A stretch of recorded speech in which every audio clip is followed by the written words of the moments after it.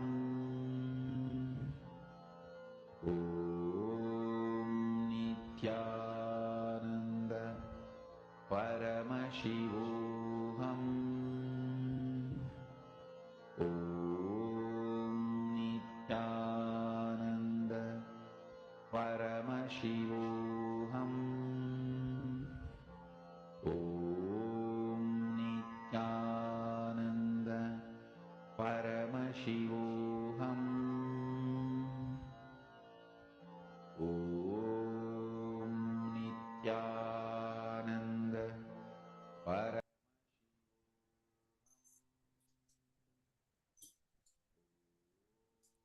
Slowly relax. You can open your eyes. Verify with your partner if there's anyone left who is yet to verify with your partner the manifestation that you just did. You can go ahead, verify. See how accurately Paramashiva reveals. I saw so many of you posting each other the answers, connecting and manifesting the powers. That is such a beautiful space. See, the more and more when we connect to people, when you work with them, when you see the small subtle manifestations happen, you really start experiencing that future self of you as Paramashiva.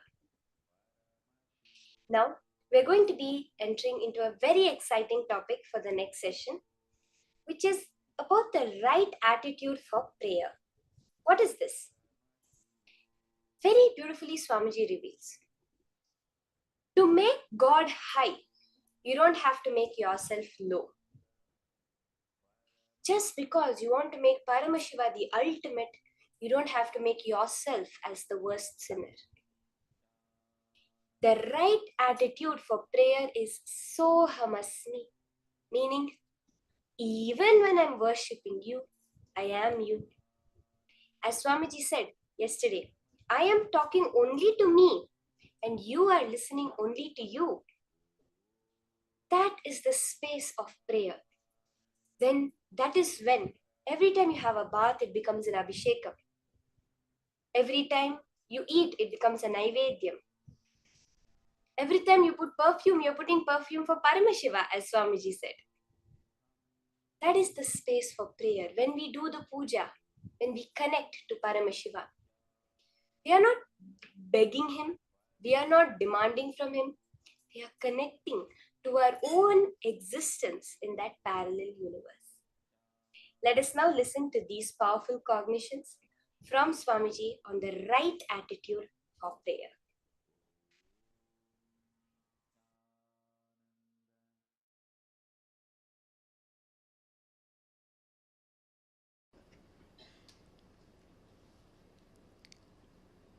I'll try to explain the science of prayer. Usually, mind always operates from duality. If you utter a word, he is not good, means already you came to the conclusion he is bad.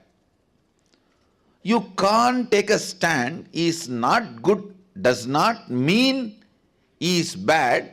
Let us stop with he is not good. You will never take that stand. As a natural flow, your logic is always taught to take the extreme stance. The moment you hear the word, he is not good, immediately he is bad. Understand, duality keeps the mind alive. Duality keeps the dilemmas alive.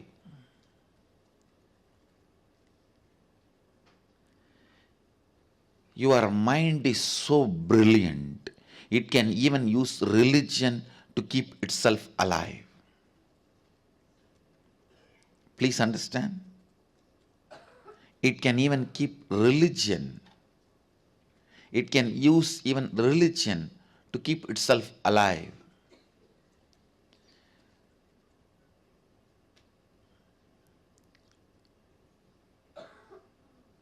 Prayer is one of the most misunderstood, abused concepts.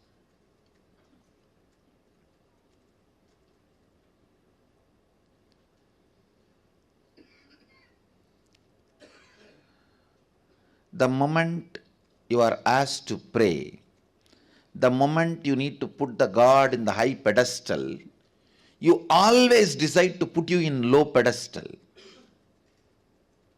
And in some stupid traditions, it is even celebrated as humbleness. No! Understand, humbleness is not thinking less of you, it is thinking less about you. Understand, humbleness is not thinking less of you, it is less about you.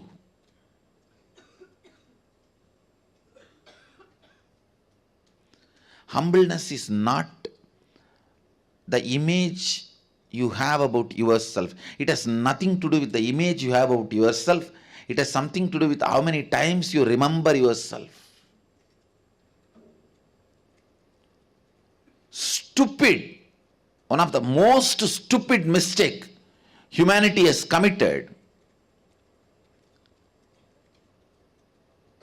putting yourself down and thinking only then you can put your God up. No, understand?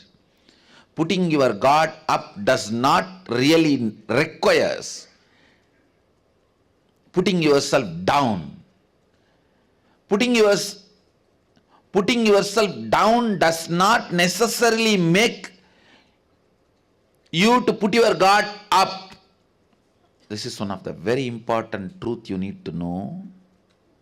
Please understand. I feel so blessed. The Vedic tradition, the Hindu tradition,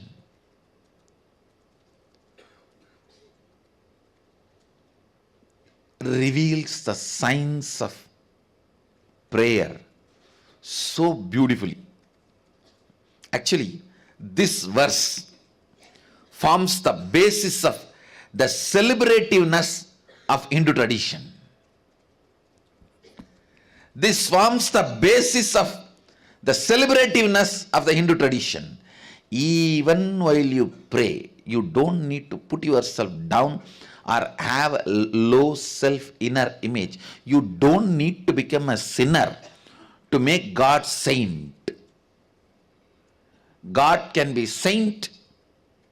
You can continue to pray to him. That does not require you should put yourself as sinner.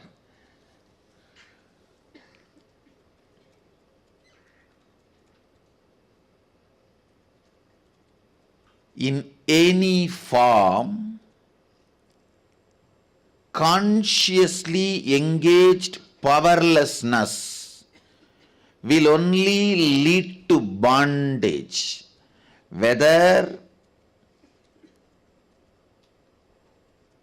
during the period of your study or during the period of assimilation and cognition of the truths about your life, or during the periods you practice your profession, or during the periods you build your relationships, career, every part of life, or during the period you pray or you meditate, every part of life, entertained powerlessness only will bring tremendous bondage to you, suffering to you.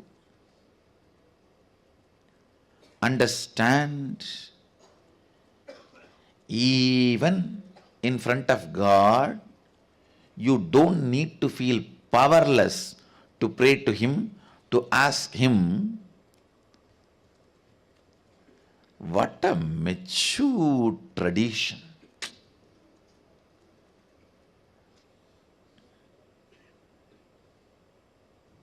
Even while you pray, remember, God is above, above, above, above, above. True. But you don't need to be below, below, below, below.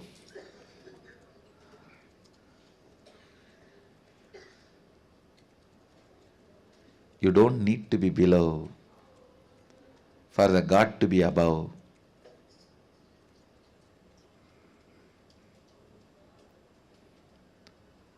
Sohamasmi Pushanye Karshe Yamasurya Prajavatya Vyugarashmin Samuha Tejo Yatte Rupam Kalyanadamam Tate Vashyami Yo Asavasau Purusha Sohamasmi. Listen. So many of the stupid attitudes, aptitudes, cognitions you build, thinking that it is necessary to get the grace of the God, put yourself in the guilt, powerlessness, which actually no way supports you, helps you to experience enlightenment.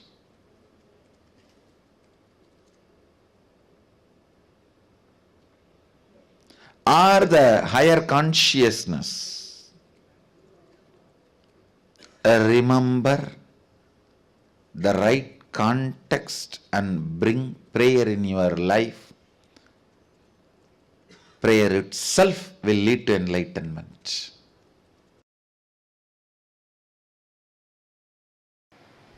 That is why I tell you, always pray to that source, O source, where you and me are one and the same. The Sohamasmi is the reality. I ask you, I do not know whether that source is now in Guru's being or in this body. It is based on the level of completion you have. If you have too much incompletion inside you, naturally the source will be on the Guru's being. If there is less incompletion, more completion in you, the source will start moving towards you. When you become completely complete, the source will be centered on you. So, you don't even have to worry where the source is. Just say, oh, the source, where me and you are one and the same, and make whatever you wanted. You can ask him and ask him, please make this into reality. You can also put a footnote. If something I am asking is not right for me, then give me the intelligence to develop myself. Or you can also say, even if it is not, you think it is not right, I want only this. No, you have a right. You have a right. All I am asking you is, have the right understanding so that that prayer becomes beautiful process for you to experience oneness, Advaita. Understand. Please remember, whether we understand or not, catch it or not, indeed, the reality is Sohamasmi. That is why the Upanishad uses the word indeed. Whether you got it or not yet got it. Sohamasmi, I am He. You can tell him, oh source, I feel bored of doing all this completion, this, that. I know you are intelligent and capable of making completion happen in me. Please make it. That is enough. It can be such a strong, powerful process for completion. And understand, never ever a prayer uttered from the right context goes waste or unheard. Never think, never doubt it goes waste or unheard. You can shake sun, you can move moon. You are not just a developed version of monkey. No. You are not just a developed version of monkey. You can move sun, move moon. Prayer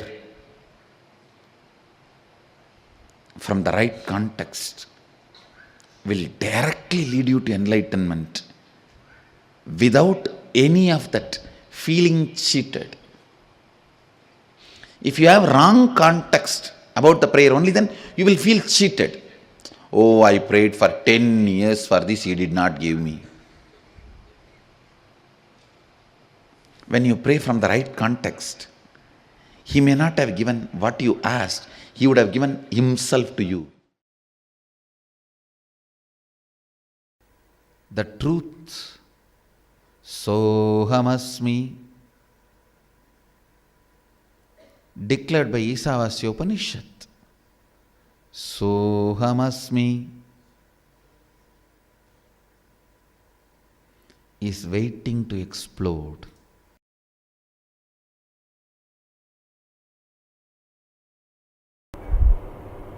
Understand, this can happen only by the tremendous surrender to Sadashiva. You can't enter into his home by any demand. No. No aushadha can work. No, he is not a serpent. You put some medicine and herb and he will listen to you. No. He is Naheshwara. He is not Naga. Understand? It is deep surrender and devotion and reverence, humbleness, requesting Mahadeva, please grace us. Please grace us. It is only with the tremendous humbleness and surrender, with the tremendous respect, reverence, devotion, understand? As long as you exist in relative reality, be devoted. It is oneness. Oneness is the only currency which works on all the 11 dimensions. Dvaita, only 4 dimensions. Bhur, Bhuva, Suva, Tapa, that's all, not even Satyaloka. But now I am making a statement. As long as you are in relative existence, be devoted. Yes.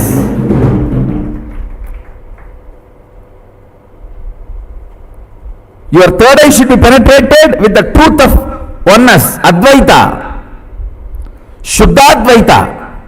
But as long as you are in a relative existence means you are able to feel I and you, means first person and second person. As long as there is a first person and second person. See, when you decide to sit, manifest powers, oneness is the reality. Oneness is the truth with which you manifest powers. That's ultimate truth. When you are operating in relative existence, be always devoted.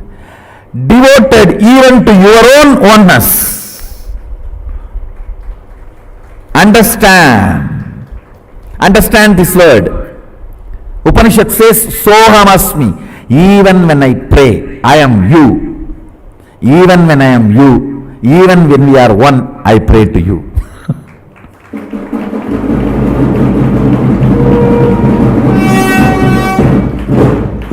Upanishad has a beautiful word. Sohamasmi. Even when I am praying, I am you.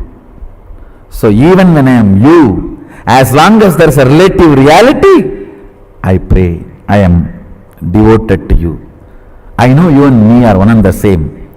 But as long as there is a relative existence, till I feel there is a skin for me and skin for you, I am devoted to you.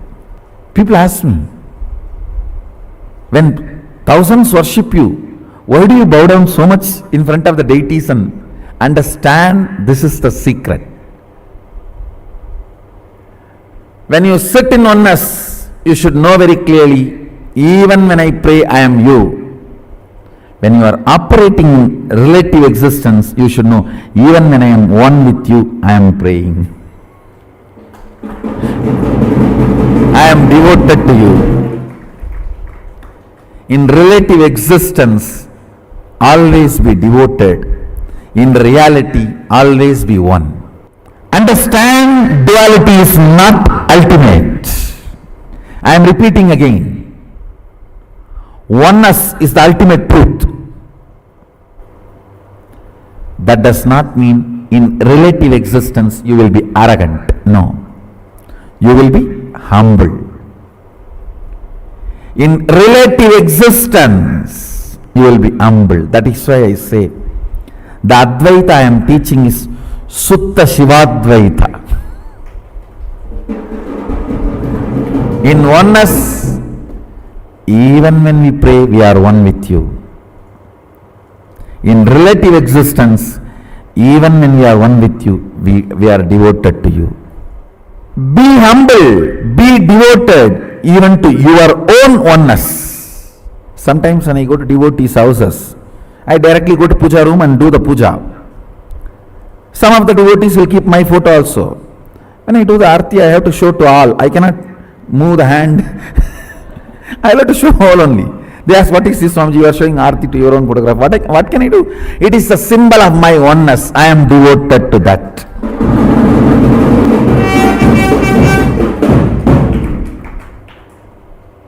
Even I bow down to. See, you have both component. Your oneness, Shuddhadvaita, and your relative existence, to which you are going to be devoted, that is going to manifest in you more and more. That is going to be strengthened in you more and more.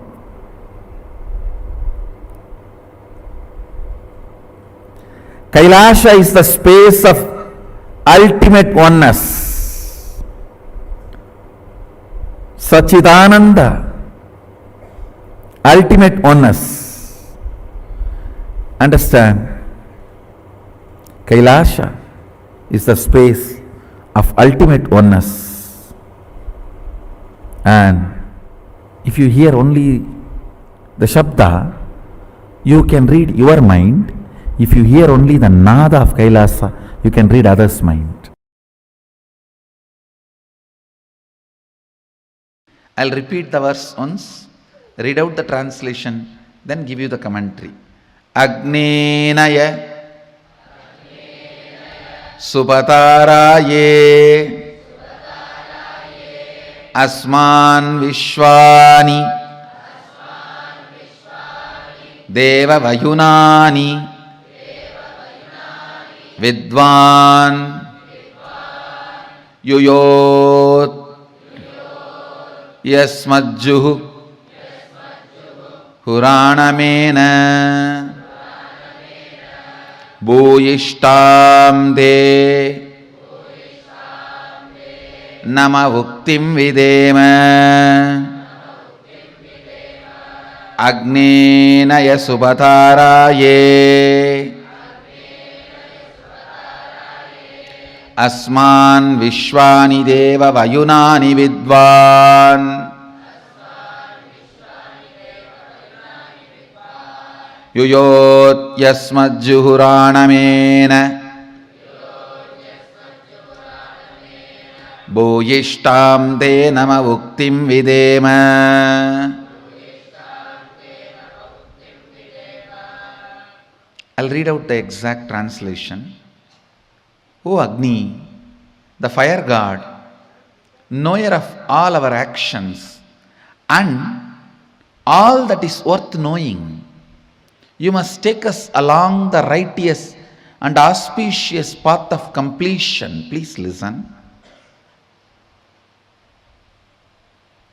You need to understand this first line. O Agni, the fire god, knower of all our actions and all that is worth knowing, means even the modern science proves when your brain knows something, that area gets lit up. The knowing action happens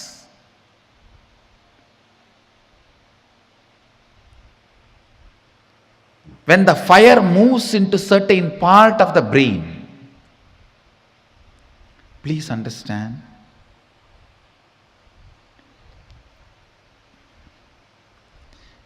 Everything may be there outside you. You will not know if the fire does not move in your brain.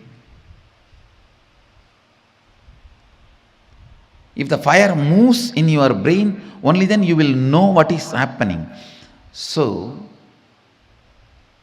fire is responsible for knowledge, knowing to happen in you. Listen carefully. Fire is responsible for the knowledge to happen in you. I tell you, fire gets fully awakened by integrity. Nothing. Just follow intensely integrity. In 12 months, you will have a kind of a fire in you through which you can know anything you want to know. Anything which comes in front of you and you want to know it, you will know it. That fire is called Di. In Sanskrit, we use the word, a single letter, Di. All the ancient languages, fire is addressed as Ti. In Sanskrit, in Tamil, in many of the ancient languages. Listen. Di comes as a gift to you because of your integrity. Just 12 months decide. I will live in the space of integrity. No question of missing. It's just awareness.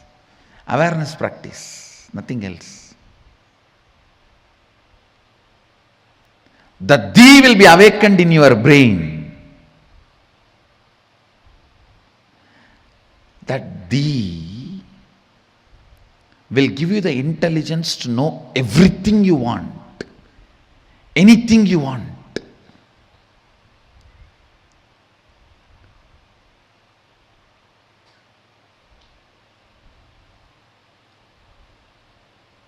Here the Upanishadic rishis are addressing fire.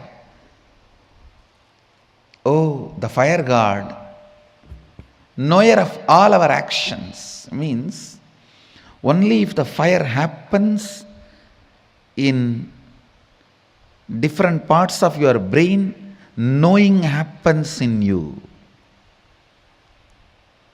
Knowing happens only if the fire happens. So without the knowledge of fire, knowing cannot happen. Knowing is very closely associated with fire.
would we have ever imagined prayer to be something so different?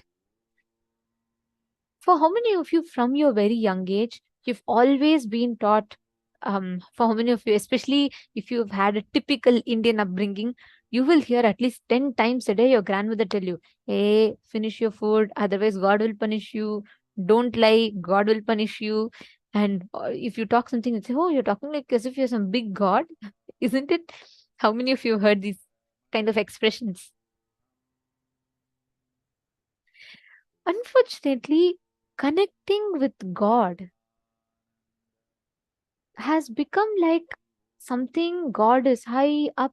We have conveniently packed God, thrown God to the space, kept him in the space safely somewhere such that he's highly unreachable to us and disconnected ourselves. We have packed God safely, thrown him into space and said, okay, let him be there high up there, I will be here. If you tell something, oh, I'm a sinner, you don't know how many sins I've done, how can I manifest powers? Unfortunately, society started celebrating the powerlessness, the self doubt, the low inner image, because that is the comfort zone of the people. As long as you're within that territory, right? Can you all imagine? If let me ask you all this question, okay? I want each of you to answer this for me. Okay, sorry, I see questions from participants. Malita saying, yes, you can have Haritaki when you're only on water fast. That's not a problem. Haritaki gives you more oxygen. Okay. I want all of you to answer this one question for me, okay? How many of you, let's say, if someone comes and tells you, right, that if someone acts like they say, oh God, I know what had so many struggles in life. I have really struggled so much. I have so many problems. I struggle for my wealth. I have had bad breakups in relationships. And with all this, I'm managing my life somehow. You will feel respectful for that person, correct? You'll feel like, oh God, look, she's struggling so much. She's managing and she's doing all this. Will you all feel respect for that person? Correct? Yes? You all can put yes in the chat. Yes. Okay.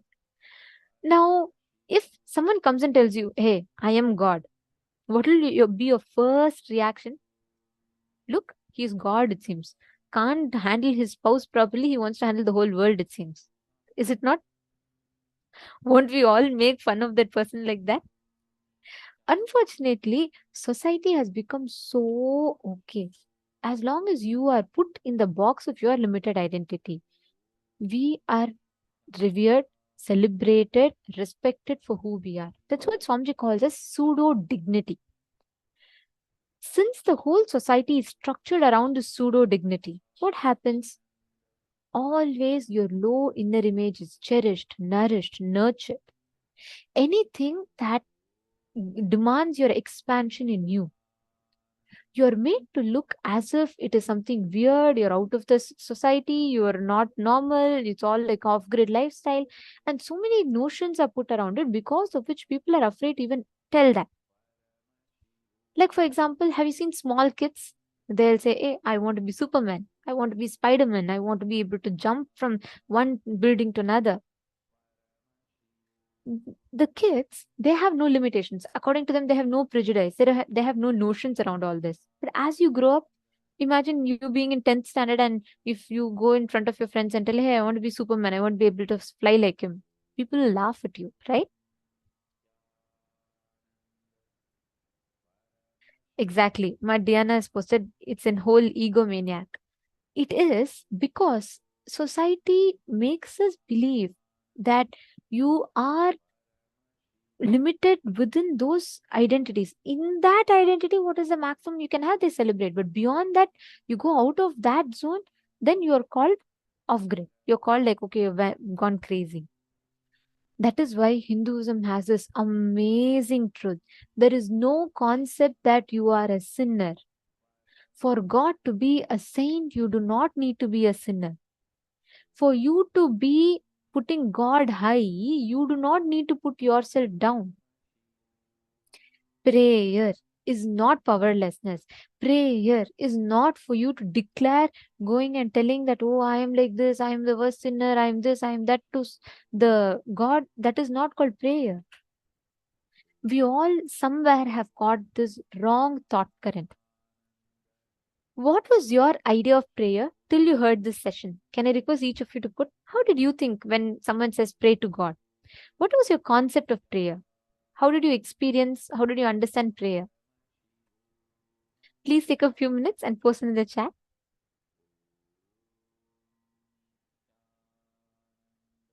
Exactly. Whenever you have someone, anytime, always, whenever you see someone pray, naturally the concept of prayer in us is we are asking for something. What happens the moment you are asking someone for something itself? By default, your mind puts you in a low, puts the other person in a high because you're asking and they're giving. And that is built upon, built upon, built upon, built upon. And today, prayer has become more like begging. You feel you're a sinner, you go and ask God for all the sins you have done, you ask Him for mercy, and then you ask Him to give you boons. That is why no prayers manifest with this wrong understanding, because we all think, oh God, look, God is so this thing, God is like this, God is like that, He needs to give me. It will never happen like that, because if you go and stand in front of a mirror and if you go and cry, the mirror is not going to smile back at you. God is the reflection of our own future self. Paramashiva is a reflection of our future self. What is the right attitude to pray? How should you actually make the prayer? How should you actually go and offer your prayer? Whenever you declare, I am the source where the same thing that I have come from is the same source that God has manifested, Paramashiva has come from. Both of us are made from the same source, and hence I am He and He is me. You will simply see Paramashiva is waiting to fill you. He's waiting to overflow through you. Then I'll tell you, ritual doesn't matter. You will see what you offer, whether you offer stone, whether you offer flower. Paramashiva will be Asutosha. He will simply connect to you, accept everything that you offer. There's a very beautiful story. I really love this story of Sakya Nayanar. This happened few hundred centuries ago. So there were that time there was a prevalence of another religion that was spreading vividly in the whole southern parts of India. And at that time, Sakya Nayanar, he's actually born a Jain, right? Like he's born a Shaivite, sorry, and then he gets converted into Jainism. At that time, unfortunately, after the demise of Mahavira, there was a particular group of people, not all Jains, but a particular group of Jain people who started forgetting the spirit of what Mahavira taught, and they became more fanatic about spreading it. So they started using violence as a mean to spread it. So it was that phase, and Sakya Nayanar had converted. From his young age, he was brought up like a Jain monk. But one day, when Sakya Nayanar is walking by, he sees the Shivalingam and he feels so deeply connected to the Shivalingam. He feels so deeply attracted. He simply just falls in love, like how we all fall in love when we see Swamiji. So Sakya Nayanar just falls in love with that Shivalingam, okay? And what happens? He doesn't, like in front of public, he's a Jain. He can't go and worship Shivalinga. People, especially the Jain community, is going to get affected. And he's afraid of what will happen, the repercussions. So what he does, he'll go in front of Shivalinga. This is a very beautiful part. He will pick up stones from the ground, okay? And he'll say, Paramashiva, I'm offering my love to you. Whether world knows or not, I know you know me and I know you. And I am going to offer the stones as flowers for you. So when people see, they think I'm throwing stones at you, but actually I'm throwing flowers at you. He will tell that, he will visualize that, he's offering the flowers to Paramashiva.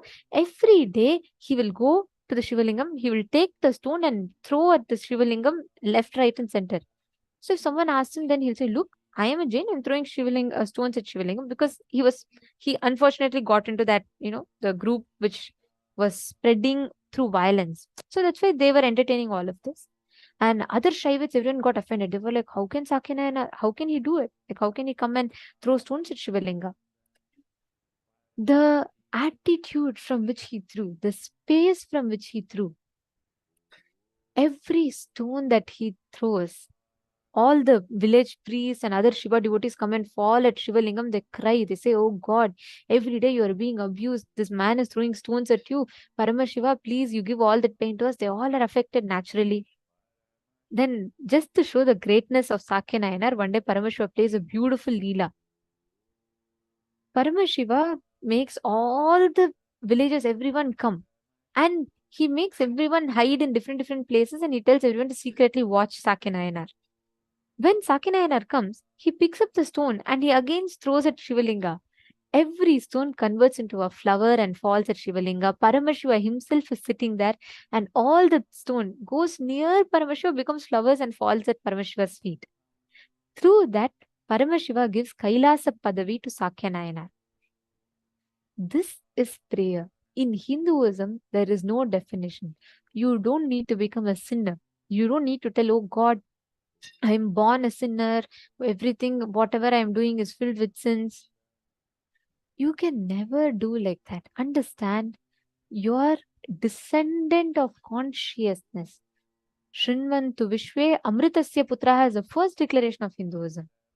Like Swamiji said yesterday, even in your delusion, you are Paramashiva.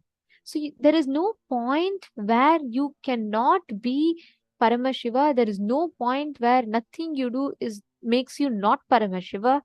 Everything is a manifestation of Paramashiva.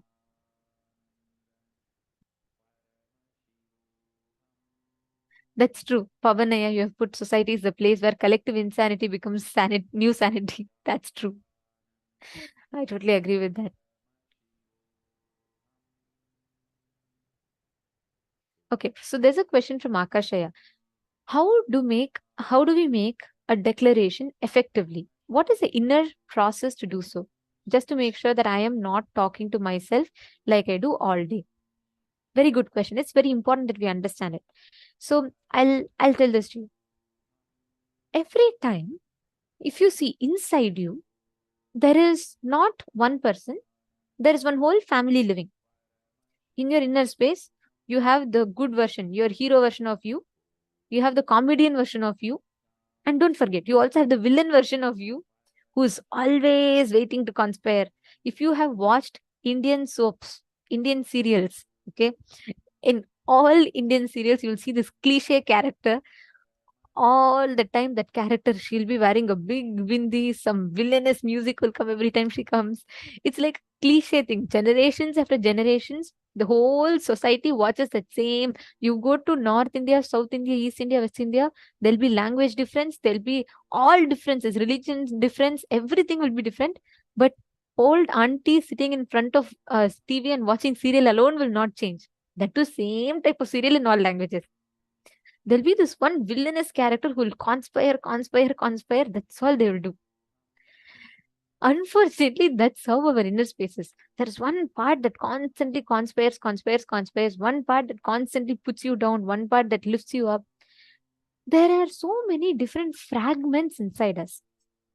Now, the question that you're asking related to how do you make a declaration that's effective?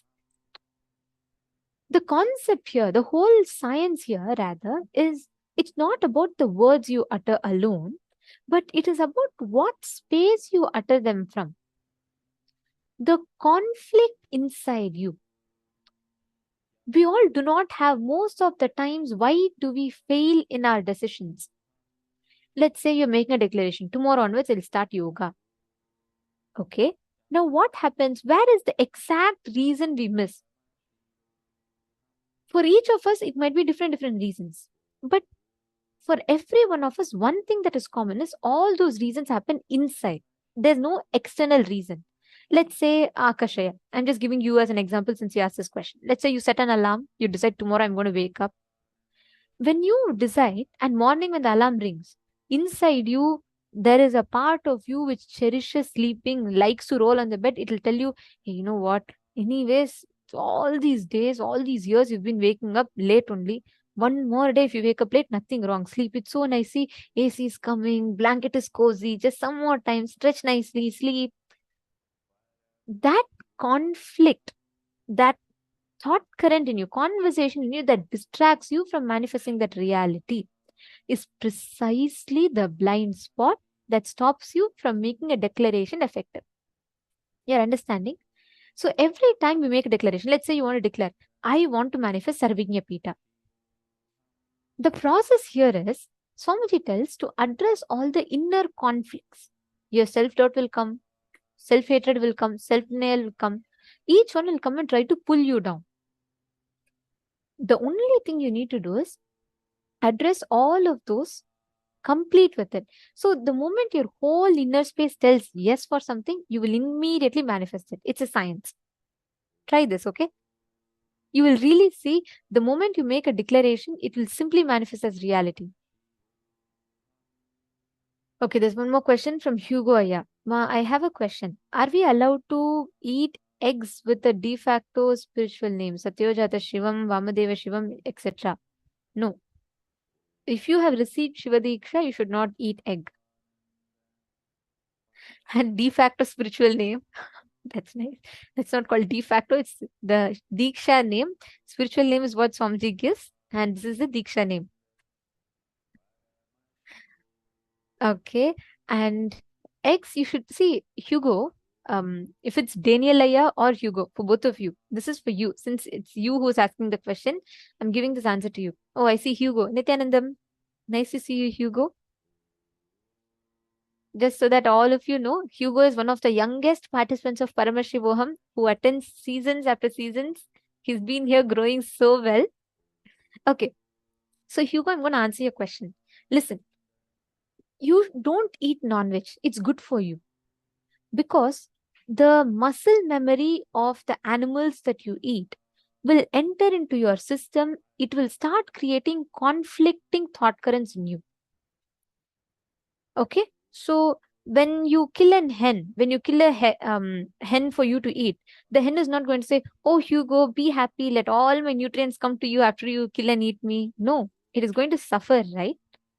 It is going to be like afraid of life. All that stress, pain, trauma gets stored in its muscles.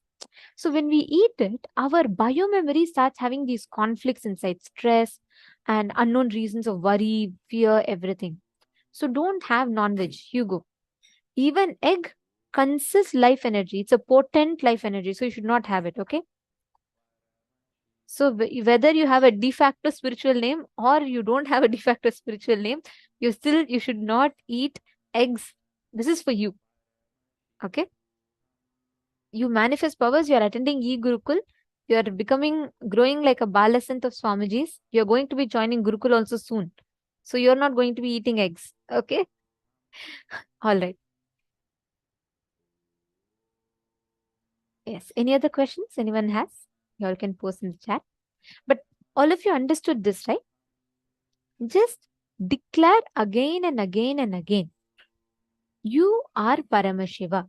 Whether you are manifesting, not manifesting, successful, failure, anything, you are Paramashiva. So you just stick to that declaration again and again and sit in that space. Automatically, all the manifestations will happen. Don't worry. You may not even be convinced. You just tell whether it is my experience or not. Swamiji told I'm Paramashiva. Because Swamiji told I'm Paramashiva, I'm Paramashiva. That's all you need to have. Just have that one thought in your head. That is enough. Ma Kamen, yes ma. Better.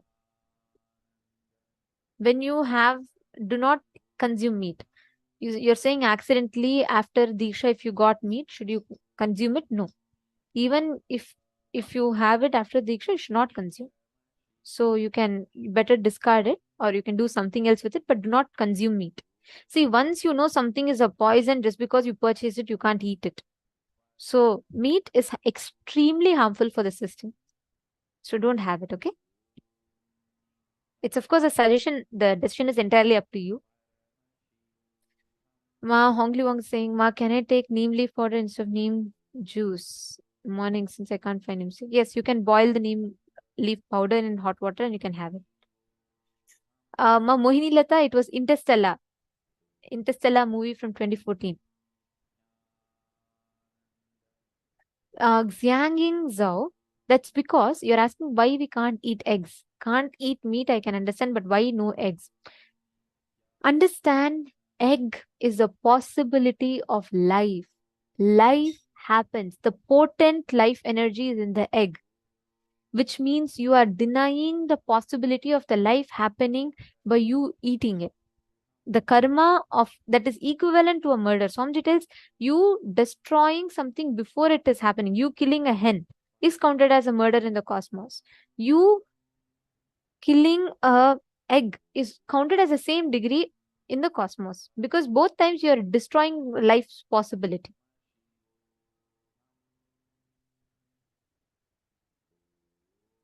Ma Mohini Lata, the Pada Puja link, we'll have it posted in the chat. The support desk team will post. So you can, you'll have the entire puja itself happening. So you will know what is the exact offerings you need to make.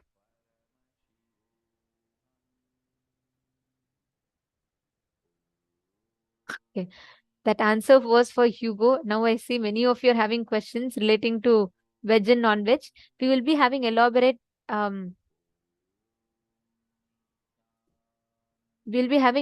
sessions on these as well. But I'm just going to quickly try and give answers for all these questions that we have.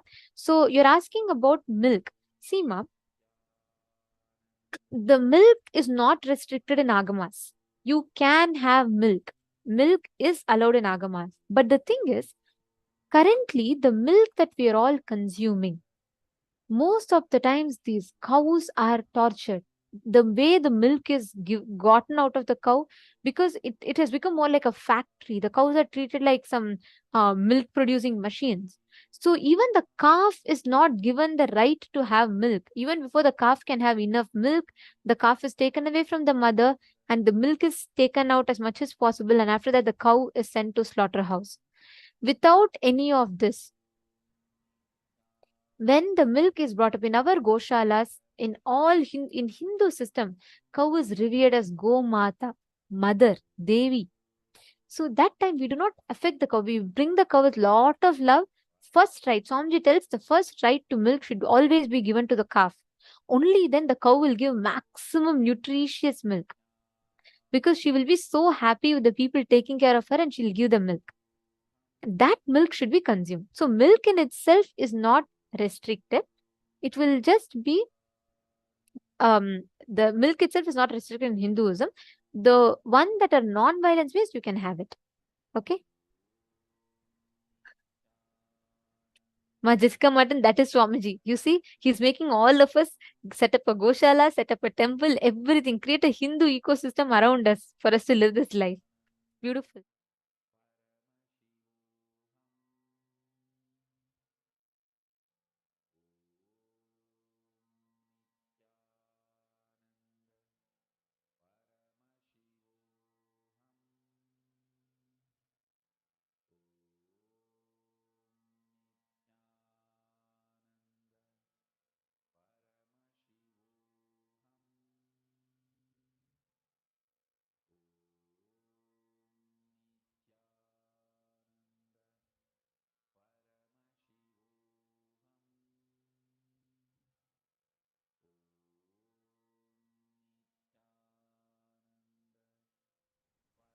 Yes, great. So hope all of you had answers for your questions. Now we're all going to be entering into the power manifestation session. And in our session, the power manifestation session today, we have along with us joining one of the Balasans from Nithyananda Gurukul, Ma Nitya Virajananda. She's also going to be here joining with us. And we are going to be having the power manifestation session where we're going to be doing a very, very special round in this session.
Nithyananda.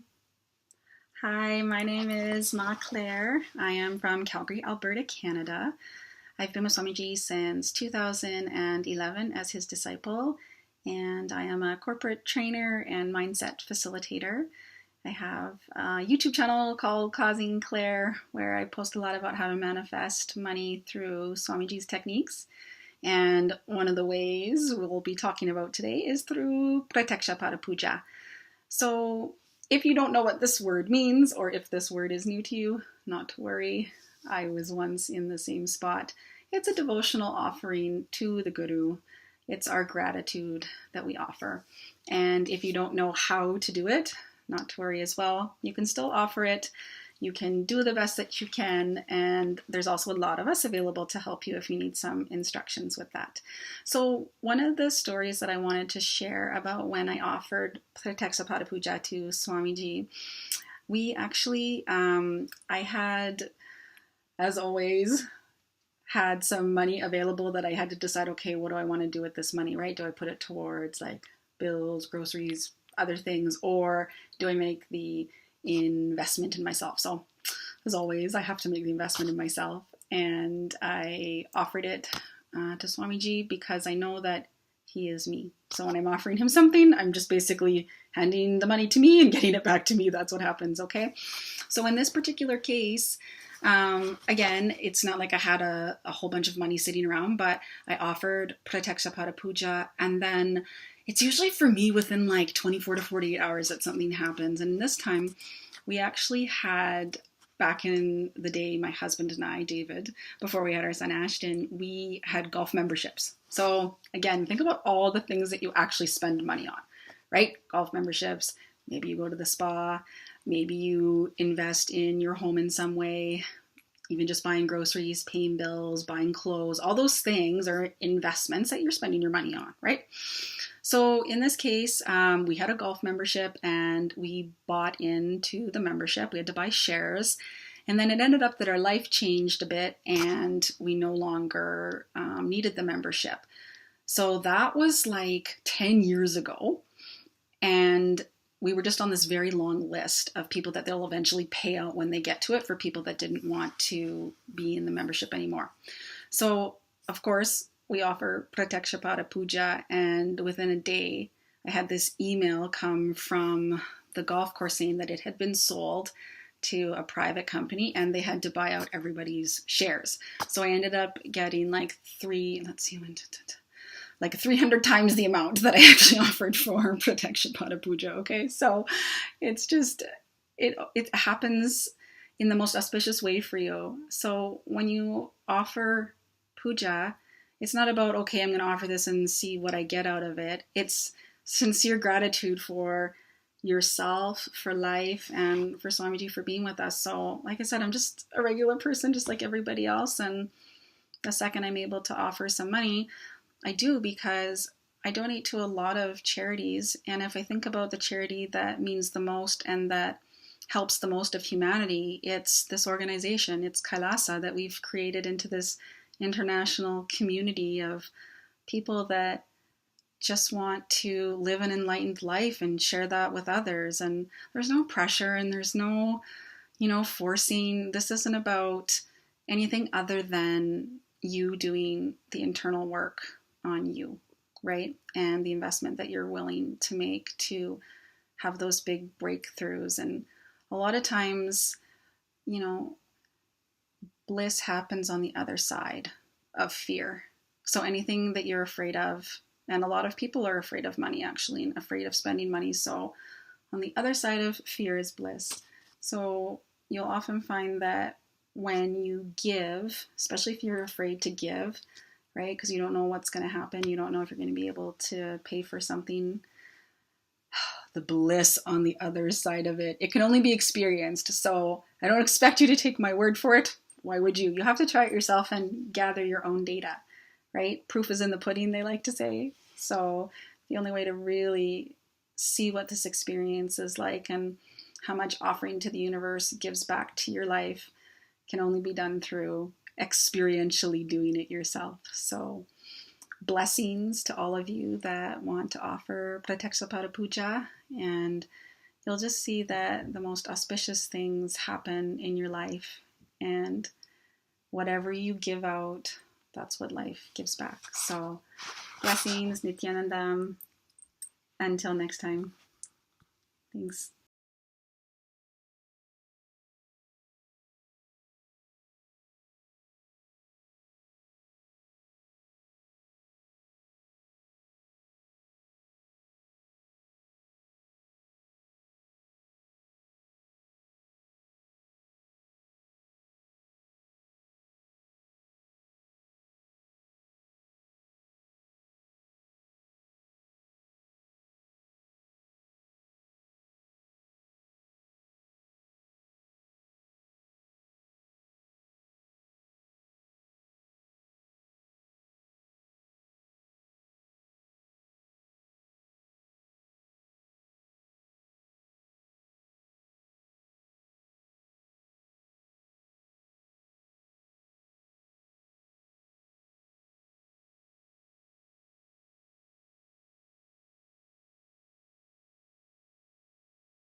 Nithyanandam, we're all going to be manifesting the power of being able to identify the source and the solution of diseases, the power of Aushadha Darshanam. And we also have with us Manitya Virajananda, and she's here, Balasant and Acharya, and she will be here to entangle every one of us. So each of us, as we are manifesting, Manitya Virajananda will also be here as an Acharya. She'll be guiding us, and she'll also be here to entangle with all of us to make us all manifest. I'm sure. Sorry, I'm sure all of us would have seen Nithya Virajananda doing the demonstration of the power of third eye, where, like, to blindfold your eyes and see. So you all would have definitely seen her do that. And today she's here with us. She's going to be an acharya for all of us for power manifestation, as well as entangling us and helping us to have breakthroughs in the power manifestation. So any of you want to ask some questions, like you are stuck in power manifestation, you want some help with power manifestation, feel free to ask all those questions.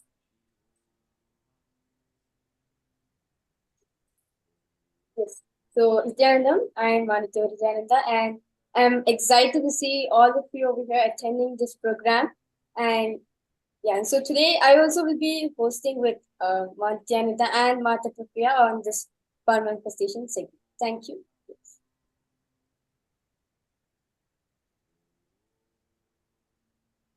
We're all going to be manifesting the power of Aushadha Darshanam. In this particular round, what we're going to be doing is, all of you are going to be scanning the target organ of every medicine. See, it is not just you scanning and identifying the medicine. You will be able to see any medicine and identify what that will cure. Like, for example, if I show you, let's say, paracetamol, you will be able to identify, okay, it is for pain. Without even knowing that it is paracetamol, if I just show you random medicine, you'll be able to identify what exactly it will address, which exact aspect it cures. That is the power that all of us are going to be manifesting today. So, are you all ready for it? All right. Now, before we start, I want to give a few minutes and I want to request each of you to declare consciously that you are going to have a breakthrough in the power manifestation today. Just declare from the space that Swamiji said. Declare whether you know or not. Because Swamiji told it is possible for you. With that space, declare that you are going to be manifesting. Can I request each of you to post that? Type that out and post.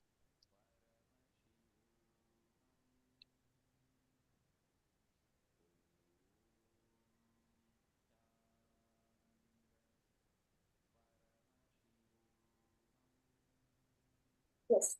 So, as all of us have learned in the previous session, that when you're doing puja, you should be done. It should be done in the space of oneness, Sohamasmi, that you and Paramashiva, you and Swamiji are one and the same. Like our Swamiji said yesterday, that Swamiji was nothing but the future of us, the me, which is the future part. And we are the past of Swamiji, which we have been diluted. And like Swamiji is waking us, hey, get up, we are Paramashiva, wake up in reality. So all of us are, whatever patterns or whatever greed, fear patterns which you're going through, it's just like a reminder, like, hey, wake up, I'm Paramashiva, I'm here to manifest all of power. So the same way, when you manifest powers, it's done from the space of oneness, that you and Paramashiva are one and the same. You are nothing but merging with the future me in you, which is Swamiji. Absolutely. Actually, that was such a click, right? When I heard it, when Swamiji was revealing that in yesterday's session, I was like, oh my God, Swamiji, this is just, expanding, and expanding in my brain. I just felt like, wow, it's just expanding. And like, I remember, Mavirija, we all were blessed to watch that movie Interstellar with Swamiji in 2016. Do you remember that? Yes. So I was like so excited because I was remembering that, and we were sitting and listening to Swamiji revealing about that particular scene, and so beautifully Swamiji had revealed that cognition, right? Swamiji said that he is talking to his deluded past, our future, our enlightened future part is talking to his deluded past part, which is us. And it was just like, wow, clicking like so nicely. Now, this power that we are going to be manifesting, how are we going to be using this cognition, this powerful cognition, and how are we going to be exactly manifesting? And Virija very beautifully explained to all of us how this principle of oneness applies in our power manifestation. When you declare, right? When you say, from this moment, I will start manifesting. Don't wait for you to get convinced. Don't wait for you to say, oh, first, let Paramashiva prove to me that I can manifest powers. Second, let him prove to me powers are true.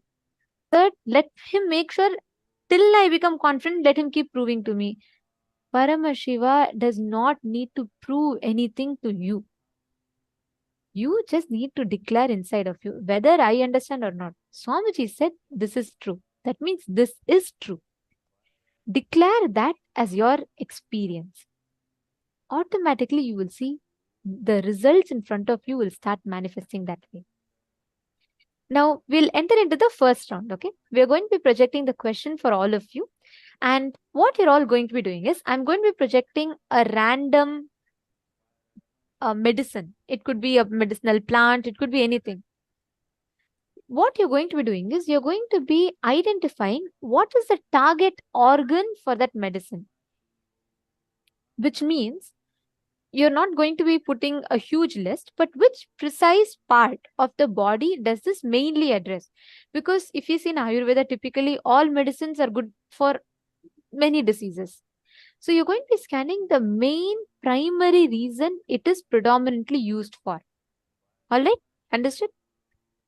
If you're all clear, can I please request everyone to put yes in the chat, please?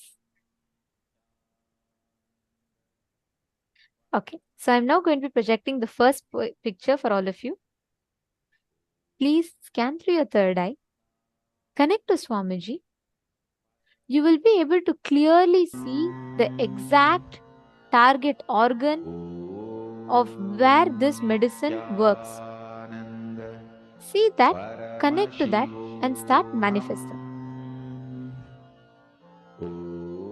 The exact body part. Sometimes you may see it as a highlight in you. Sometimes you may just see that body part appear as a word or as a picture. Whatever is that body part, type it. Chant the Mahavakya.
Om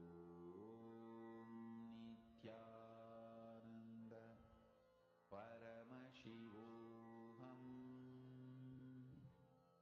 Om Nithyananda Paramashivoham. Om Nithyananda Paramashivoham. Om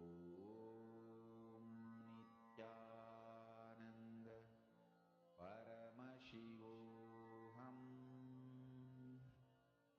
Om Nithyananda Paramashivoham. Om Nithyananda Paramashivoham. Om Nithyananda Paramashivoham. Om Nithyananda Paramashivoham. Om Nithyananda Paramashivoham. Om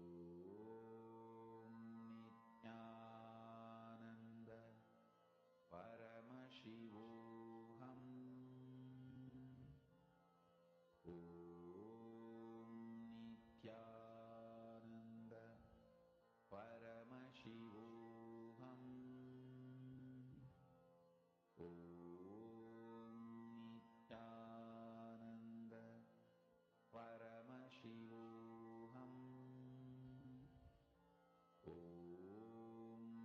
Nithyananda Paramashivoham.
I request everyone to slowly relax, open your eyes, and whatever Swamiji showed you in terms of colors or diagram or anything, to whatever detail Swamiji showed, that same detail, write down in the chat, post whatever Swamiji showed you through your third eye.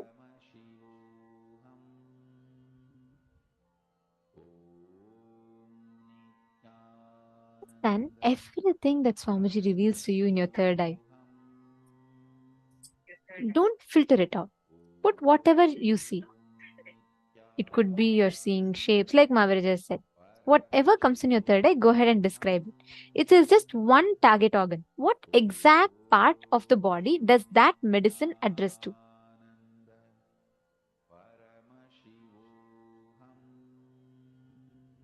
Come on, let's see what each of you are posting. Okay, I see a lot of answers actually. I see many of you have posted different parts. Some of you have given me a multiple choice questions. You should not list all the organs of the body. You should just list one, what your third eye shows. I think this logic always trains us to have backups, right? So we say, oh, stomach. If not stomach, let me put liver. If not liver, let me put kidney. If not kidney, let me put legs. Just put one and start. It's okay even if you manifest wrong. See, you're not going to get pass certificate if you manifest correctly. You're not going to be failed and demoted if you get a wrong answer. You are just manifesting the experience of Paramashiva. That's all. So what answer you put doesn't matter, but the experience is the most important.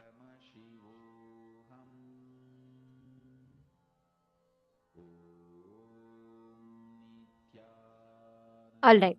Now let us verify this answer. This particular plant that we projected to you all is a medicinal plant which works on the skin. This is tea tree. So this tea tree, we see that mainly it is given for essential oil, and predominantly it's used for skin and hair. These are the main two organs that this works on. So this is the answer. This is the tea tree plant. Let us see what each of you have posted.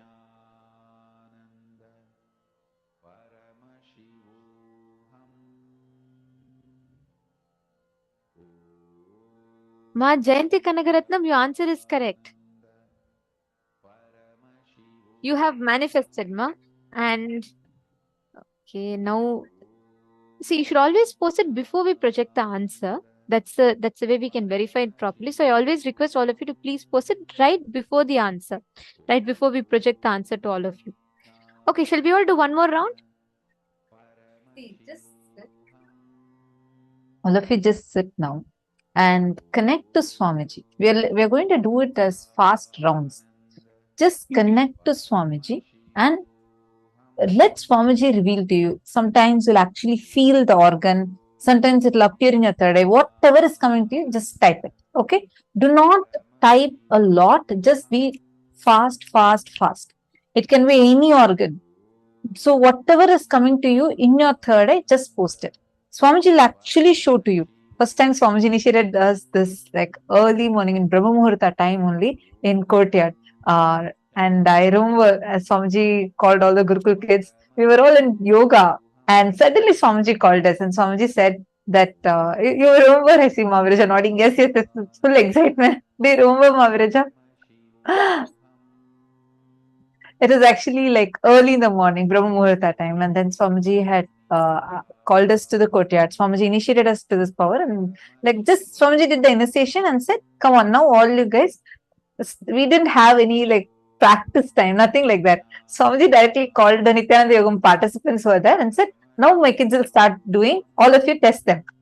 So we all had like the doctors, especially the doctor devotees were all called, and they got some medicines, etc. And they'll just show us a tablet, like a white tablet. Then why are we like we won't know anything from it.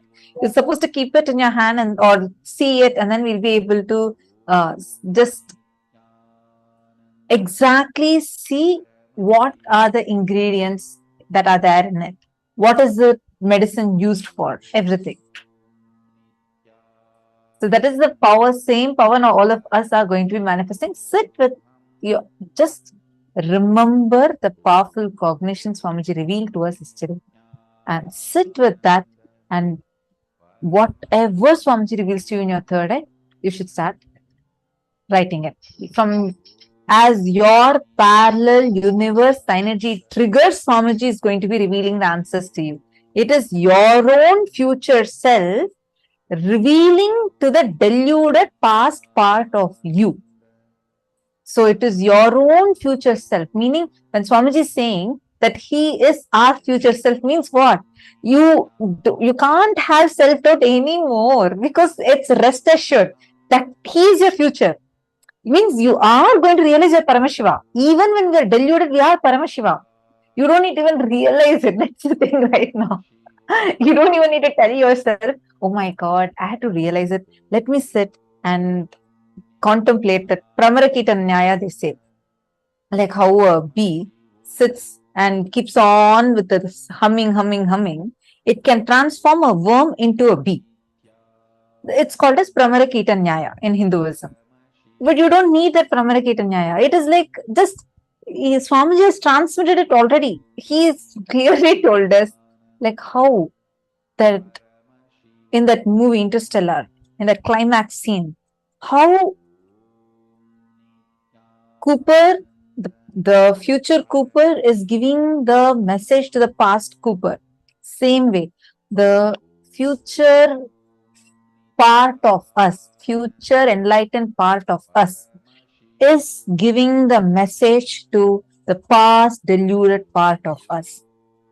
Understand, sit with that cognition, and just like that, you will get the answers now. Let us start. Please sit, chant the Mahavakya.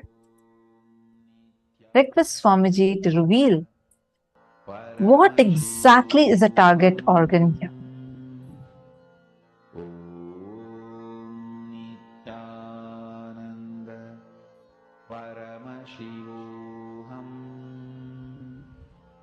Om Nithyananda Paramashivoham. Om Nithyananda Paramashivoham. Om Nithyananda Paramashivoham. Om Nithyananda Paramashivoham. Om Nithyananda Paramashivoham. Om Nithyananda Paramashivoham. Om Nithyananda Paramashivoham. Om Nithyananda Paramashivoham. Om Nithyananda Paramashivoham.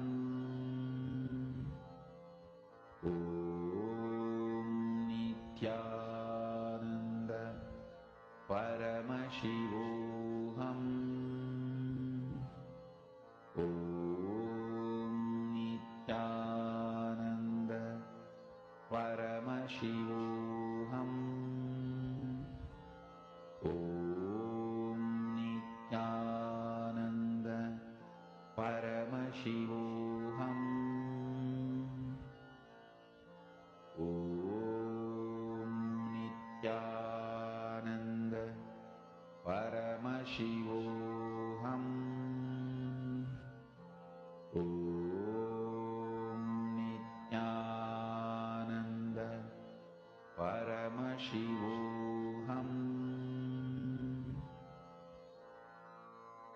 Mahamahavaagya, spiritual lullaby for Samadhi, and Suprabhatam, wake up call, wake up song for Paramashiva. This Mahavagya is spiritual lullaby for you to fall into Samadhi.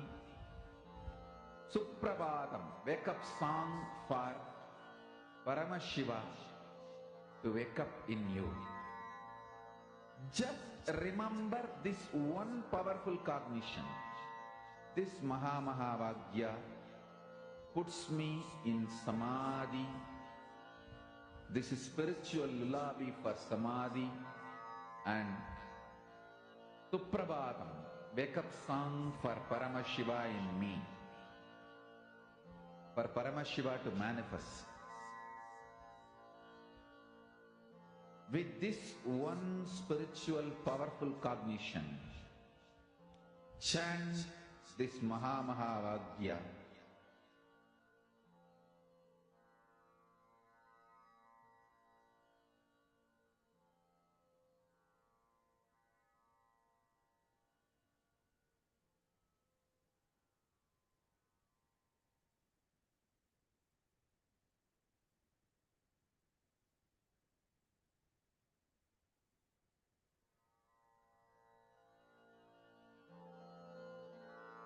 Mahavagya, spiritual lullaby for Samadhi. And Suprabhatam, wake up call, wake up song for Paramashiva. For Paramashiva to manifest. With this one spiritual powerful cognition, chant this Mahavagya. Om Nithyananda Paramashivoham. Om Nithyananda Paramashivoham. Om Nithyananda Paramashivoham. Om Nithyananda Paramashivoham. Om Nithyananda Paramashivoham. Om Nithyananda Paramashivoham. Om Nithyananda Paramashivoham. Om Nithyananda Paramashivoham. Om Nithyananda Paramashivoham. Om Nithyananda Paramashivoham. Om Nithyananda Paramashivoham. Om Nithyananda Paramashivoham.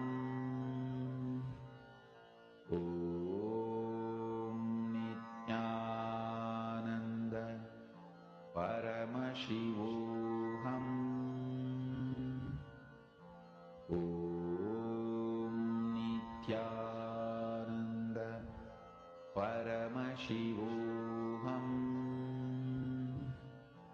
Om Nithyananda Paramashivoham. Om Nithyananda Paramashivoham. Om Nithyananda Paramashivoham.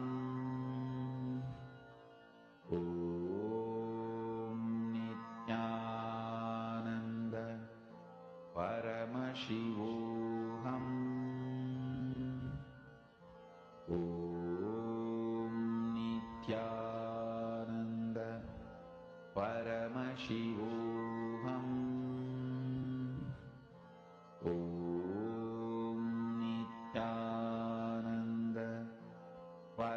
Om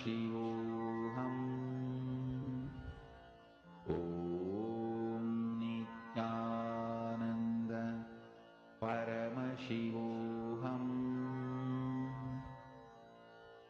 Om Nithyananda Paramashivoham.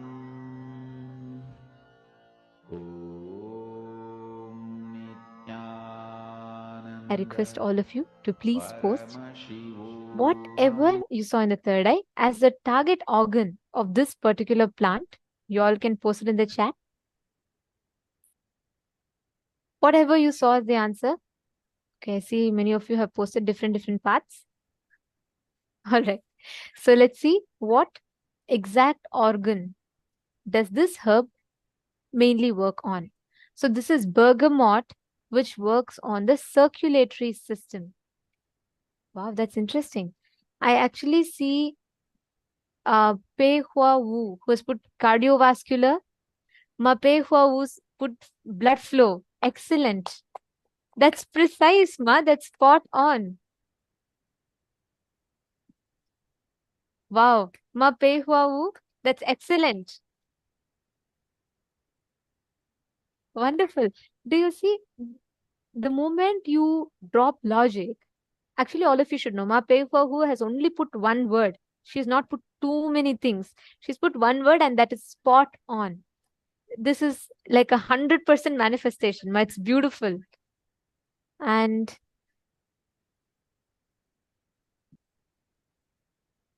yes, I'm just going through the answer to see how many of you have gotten it right. See, that's the thing. When we try to guess always, we try to go all over the place because mind wants to be sure.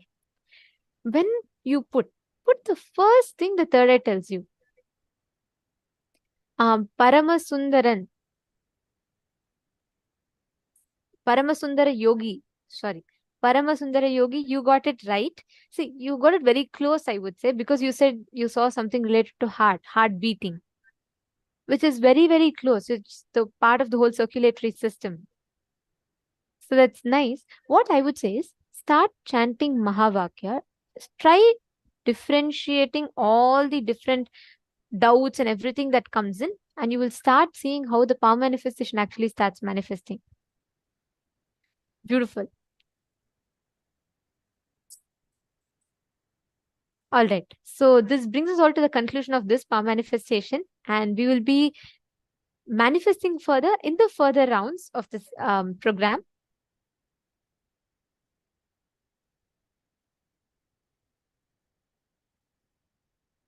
Now, all of us are going to be entering into the next session. See, this session, I request you all to listen very intensely because this session is very closely related to what Swamiji had revealed to us yesterday.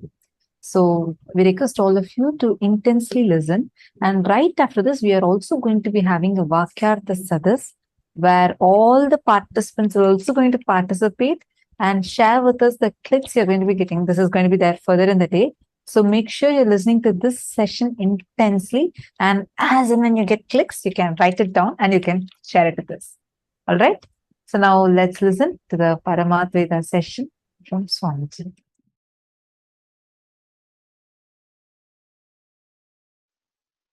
If you come to the conclusion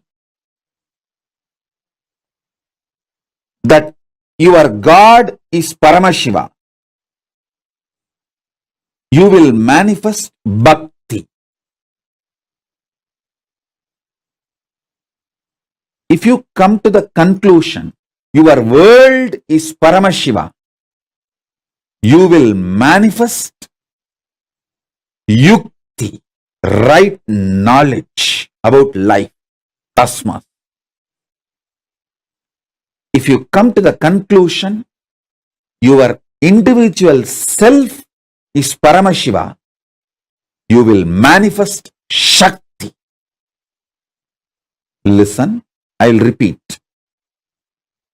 If you come to the conclusion your God is Paramashiva, He decides when you will be born, how you will be living, when you will leave the earth, where you will reach.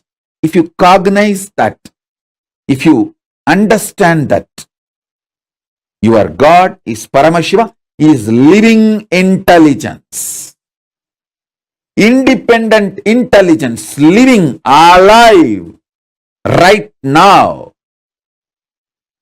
you will manifest so much bhakti. Wow!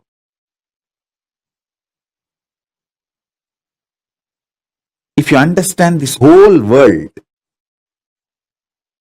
this Jagat is Paramashiva,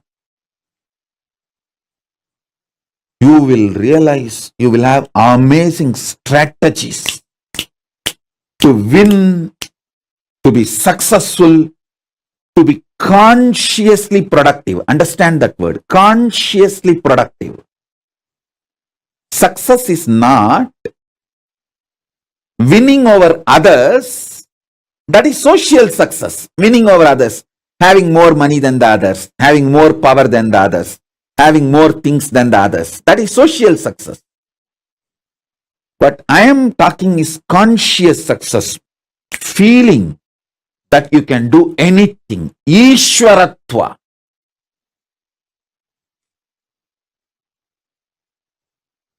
That comes to you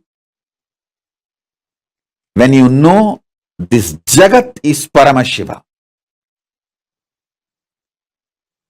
Yukti, amazing yukti. Anything you see, you will just know the strategy to deal with it, live with it.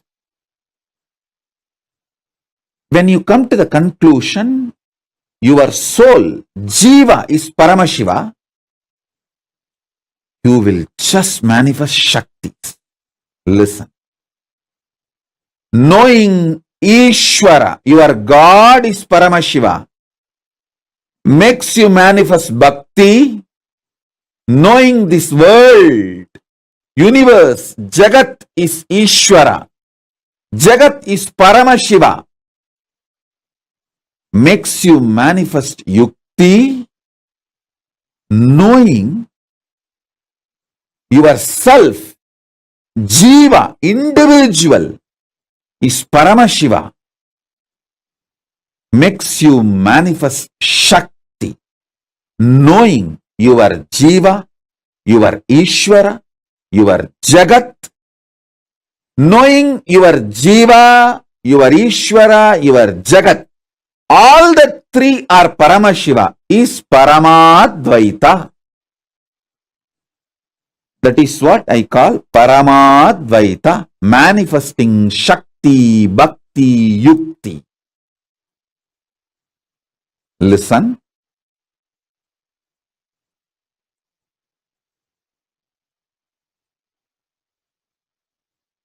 Knowing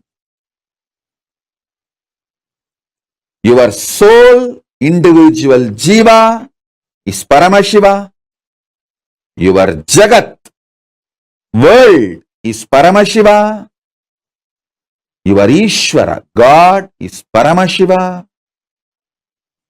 Knowing all the three are Paramashiva is Paramadvaita. Listen.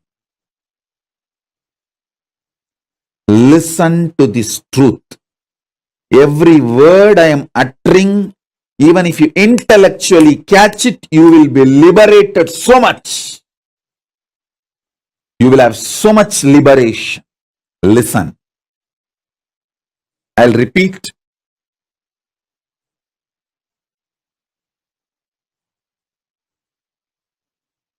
Cognizing your Jiva, individual self, is Paramashiva, makes you manifest Shakti.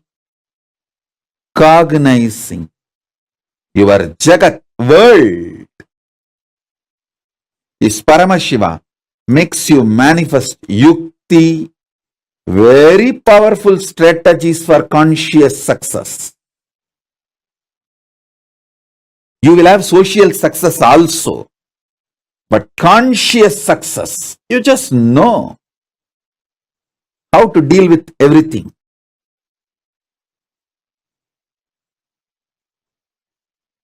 And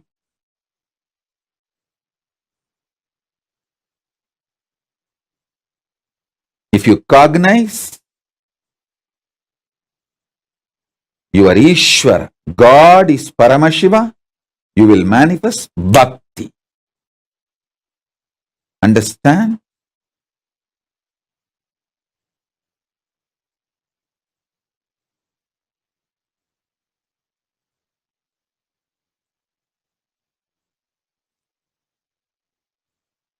Realizing your soul, Jiva, Jagat, your world, Ishvara, your God, all three are Paramashiva, is Parama Advaita. That is Parama Advaita.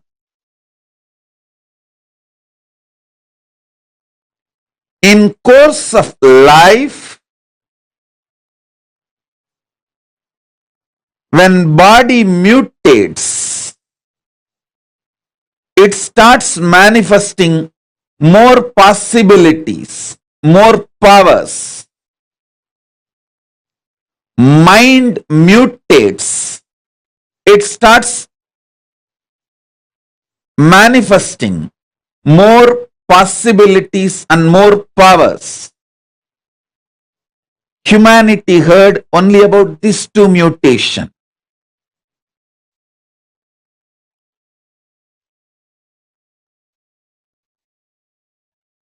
Humanity heard only about physical mutation and mental mutation. But Hinduism knows this cosmic science of conscious mutation and superconscious mutation. Conscious mutation means realizing you are more than your body, your mind. You are more than the length, breadth, depth, time, space, dimensions. Consciousness is foundation, source of length, breadth, depth, time, space. I can say the force of consciousness is the foundation of gravitation force, electromagnetic force, nuclear force, and strong nuclear force. Exploring the possibility of your own consciousness, powers of your own consciousness, and manifesting it is conscious mutation process. In Sanskrit we call it Pratyakatma Chaitanya Jakratam. The Vedas and Agamas, the ancient Hindu scriptures, which reveals about the cosmic science of Hinduism, describes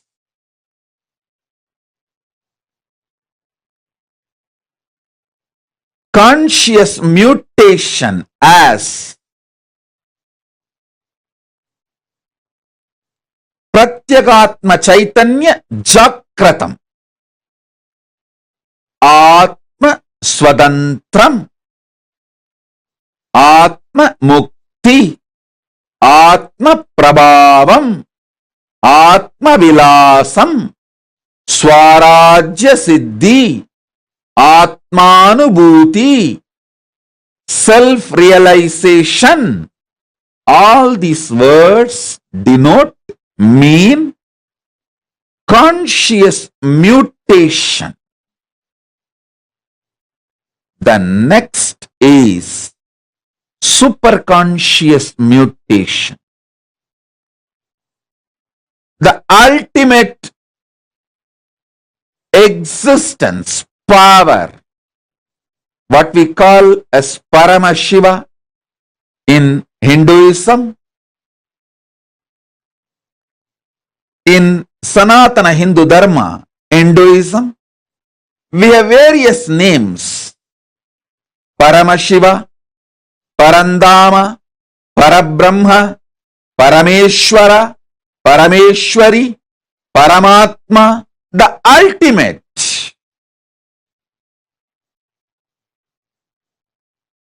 That superconsciousness entering into individual consciousness of you, your individual consciousness, and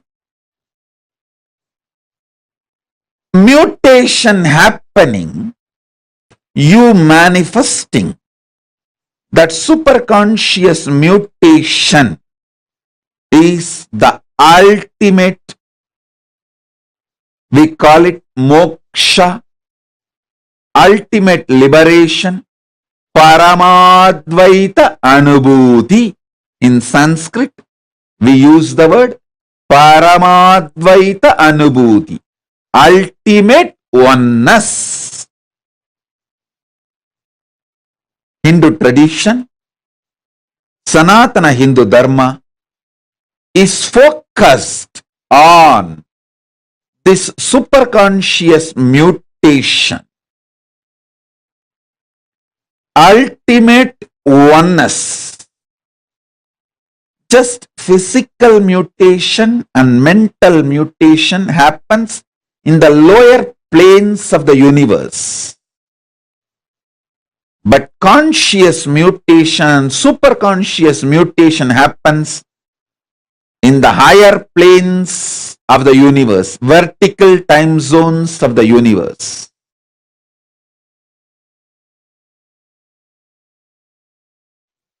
Paramashiva's message directly from Maha KAILASA. Listen. Superconscious mutation is literally experiencing Parama Advaita spontaneously, simultaneously, and manifesting the energies of Parama Advaita synergetically. It is beyond initiation, Shaktipada, Shaktinipada. One initiation is equivalent to trillion instructions.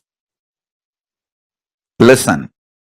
One initiation is more than trillion instructions.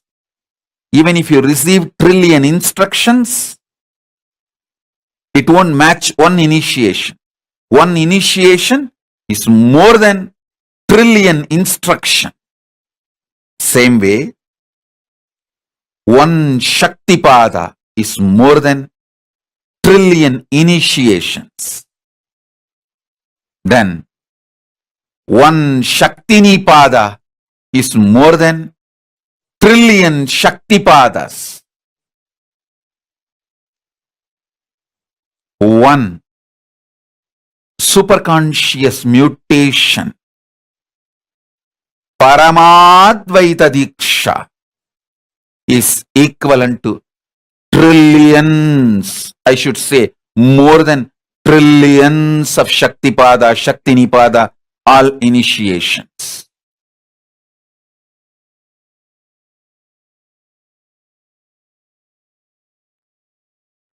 Superconscious mutation is the process of manifesting Paramashiva in all your 25 phases and phases. PHASES, phase, phases. Phases, FACES.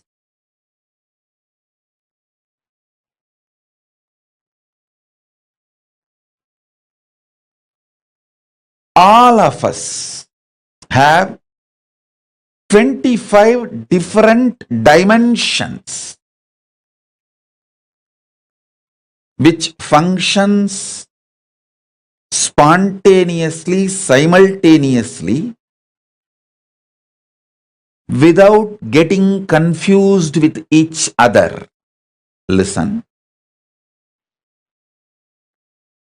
Your ability to put your body in autopilot mode, like your heart beating itself, blood purifying itself, liver functioning itself, digestion happening on its own, logical thinking, cognizing happening on its own, emotional processing of how you feel about others and yourself and situation, the emotional cognitions happening on its own. If you just look, 25 different dimensions of you is independently functioning spontaneously, simultaneously, synergetically. So understand, your logic, which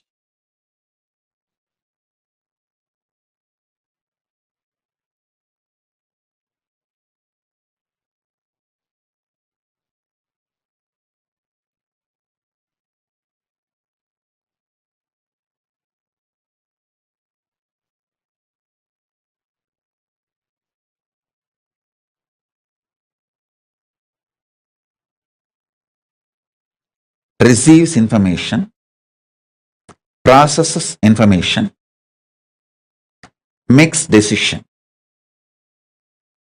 Your emotional cognitions receives inputs, processes and decides. Understand, listen,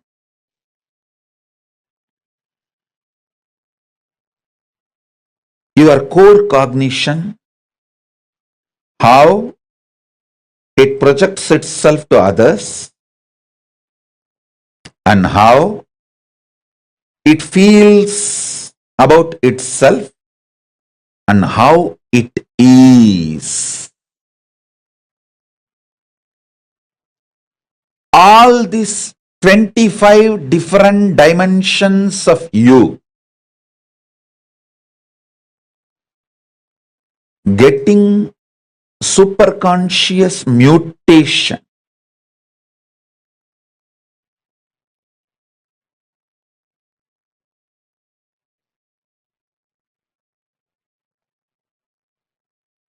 Through the initiation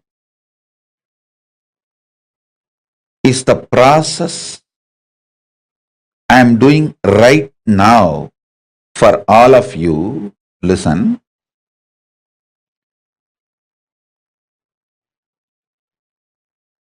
Visualize the 25 face of Paramashiva. You also have it. You also have that same 25 faces. Different face of you is each of that face. So understand, all the 25 faces of Paramashiva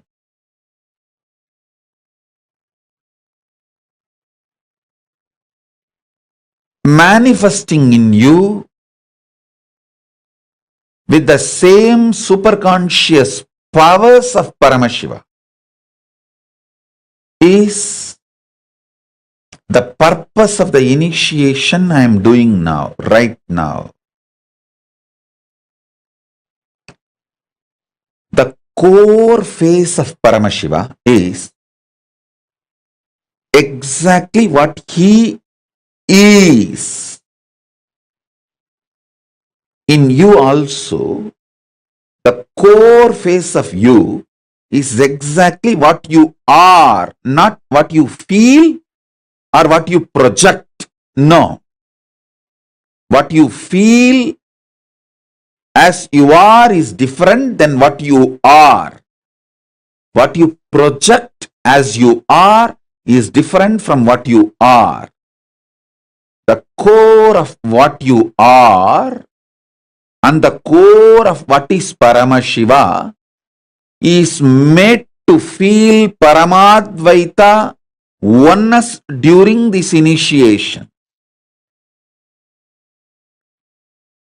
I have experienced in the parallel universe what is Paramashiva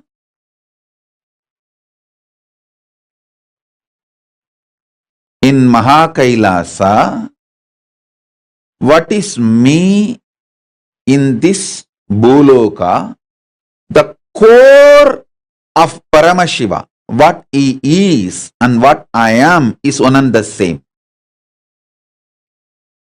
That Parama Advaita, when I ignite in you through the initiation, all the different dimensions of Paramashiva, all the 25 faces of you starts getting awakened, starts manifesting. The Paramadvaita,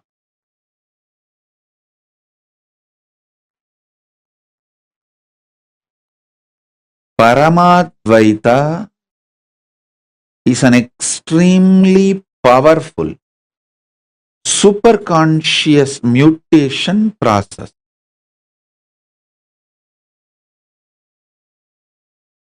When I renounce all my expectations about you, you flower into me. When you renounce all your expectations about me, you manifest in oneness with me. Paramadvaita happens when you renounce all expectations.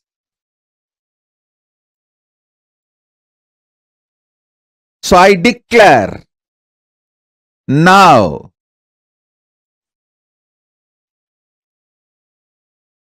as a living manifestation, Paramavatara of Paramashiva, I renounce all my expectations about all of you.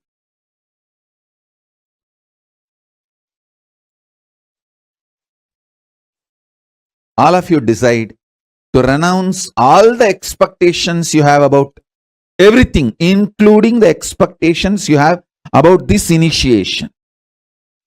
Just sit with a pure Tyaga. Be Tyaga Raja. Be pure Tyagi. Tyaga is the royal way, connects you to manifest Paramadvaita with Paramashiva. It's an immediate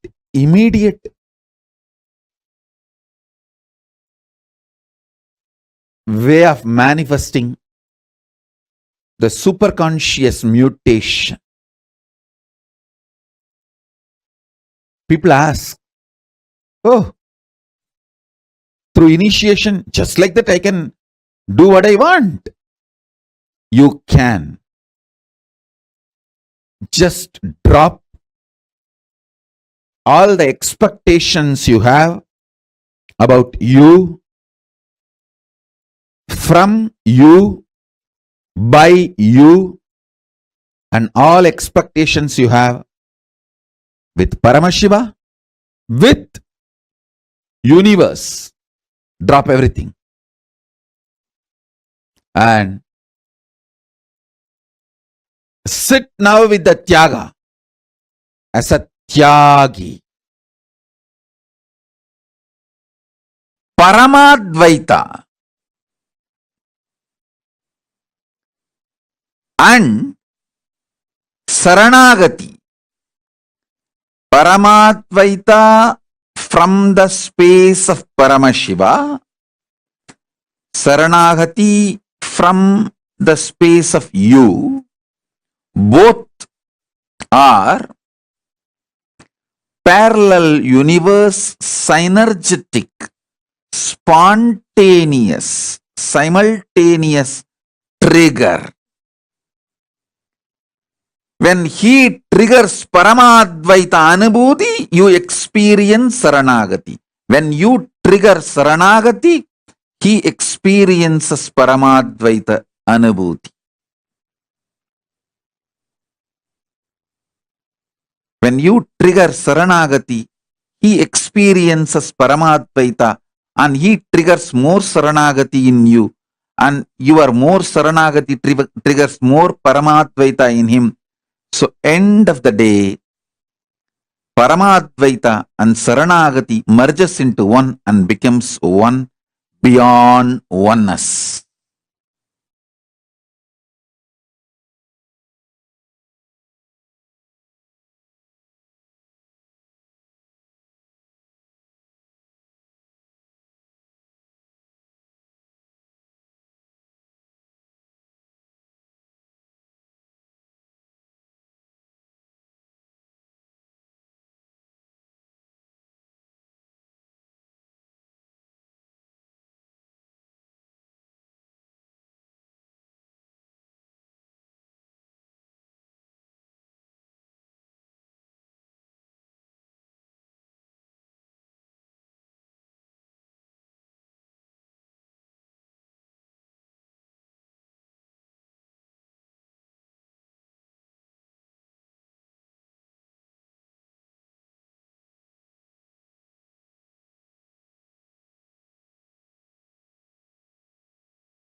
This is very, very powerful section on Parama. And somebody said, the exam part, so when we show that one next to go, what is that part we need to have for receiving this message? But was speech of two different statements and each type and post both exactly understood. It is so type. Very nice. I see you already doing the You already take the contract into it, but very clearly writing so many things you have had from watching that Interstellar and videos and what's from the real about that and the most popular relations from the games. Wonderful. Then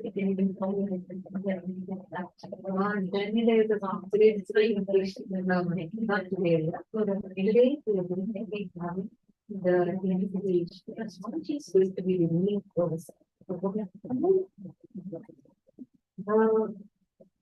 The exact thing which Swamiji is revealing for us.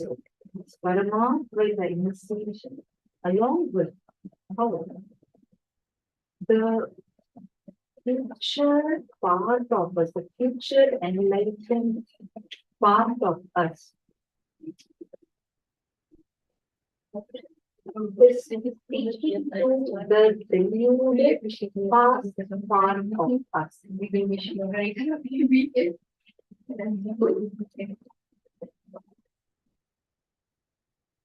I mean, if you understand.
I'm so sorry. I hope now my volume is better and hope all of you are able to hear me better.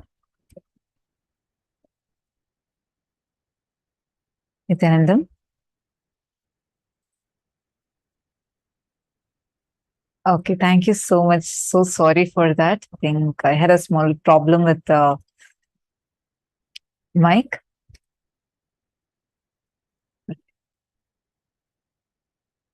So what I was actually saying is very beautifully, I saw some of you who have already started typing and posting the vakyats, these points. What was the click that you had? So very, very nice. Because today's initiation, today we are not going to be having healer's initiation. Someone asked if today is going to be healer's initiation. Today is going to be the initiation of Parama Advaita from the exact powerful revelation that Swamiji had revealed to us.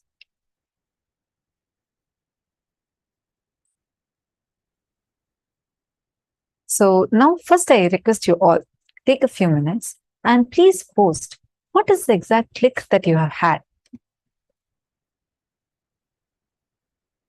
Take a few minutes and please post what is the exact click from what Swamiji had revealed to us now. What is the click that each one of you had? What is Parama Advaita? Sanjay Arya, it's not any hacking of voice. I'm so sorry for that experience. I think I had a small problem with the mic. I fixed it. Now I hope it's better. Sincerely, I apologize to each one of you. See, what we are learning right now is something very, very, very important, because this is a very important preparation for receiving today's initiation, to receiving today's darshan.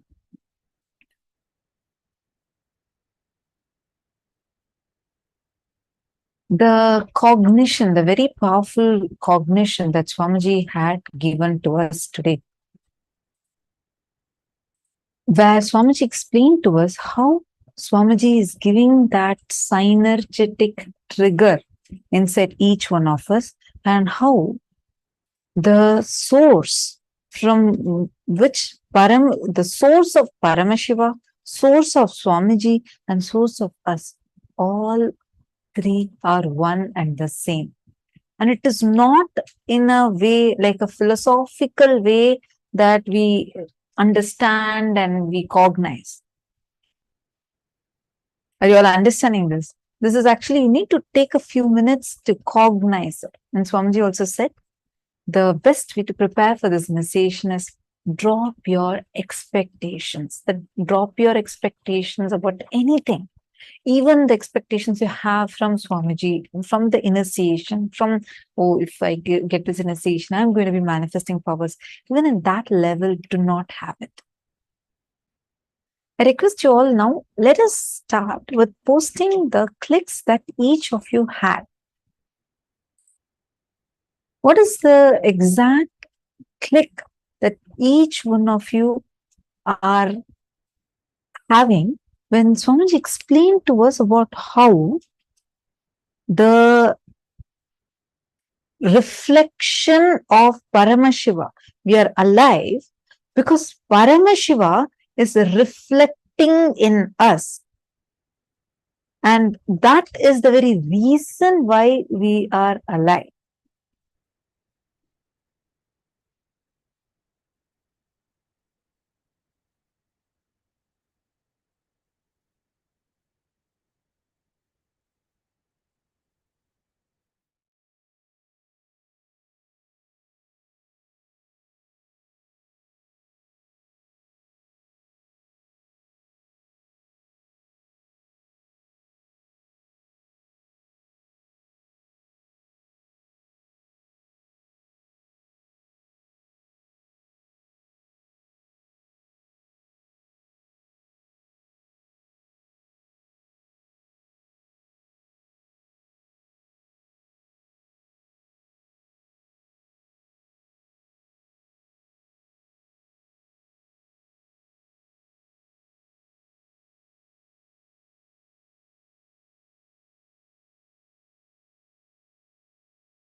Take a few minutes and now write down step by step the understanding that you got from this session.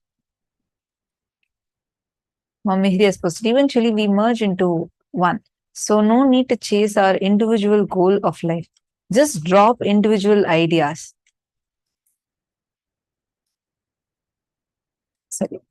your message is skipped up. This drop individual ideas and merge into oneness. Okay. See, one more thing I wanted to tell.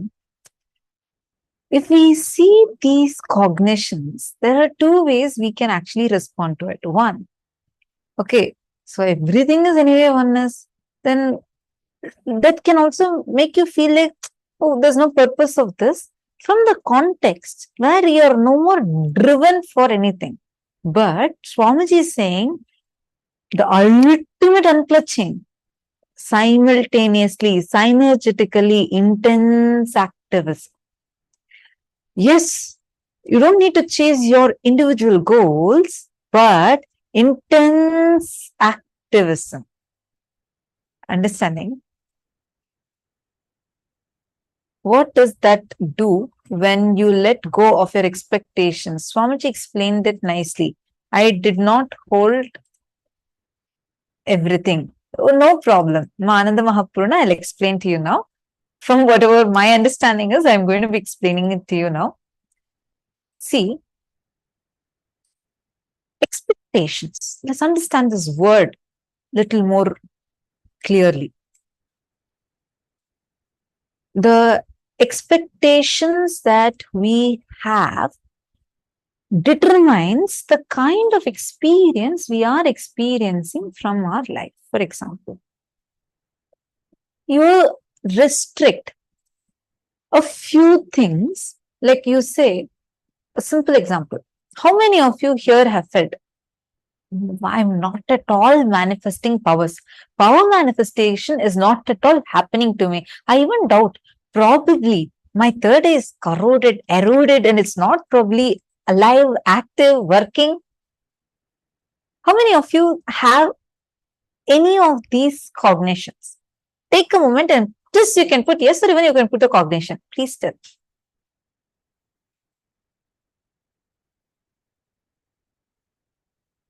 Yes. Okay.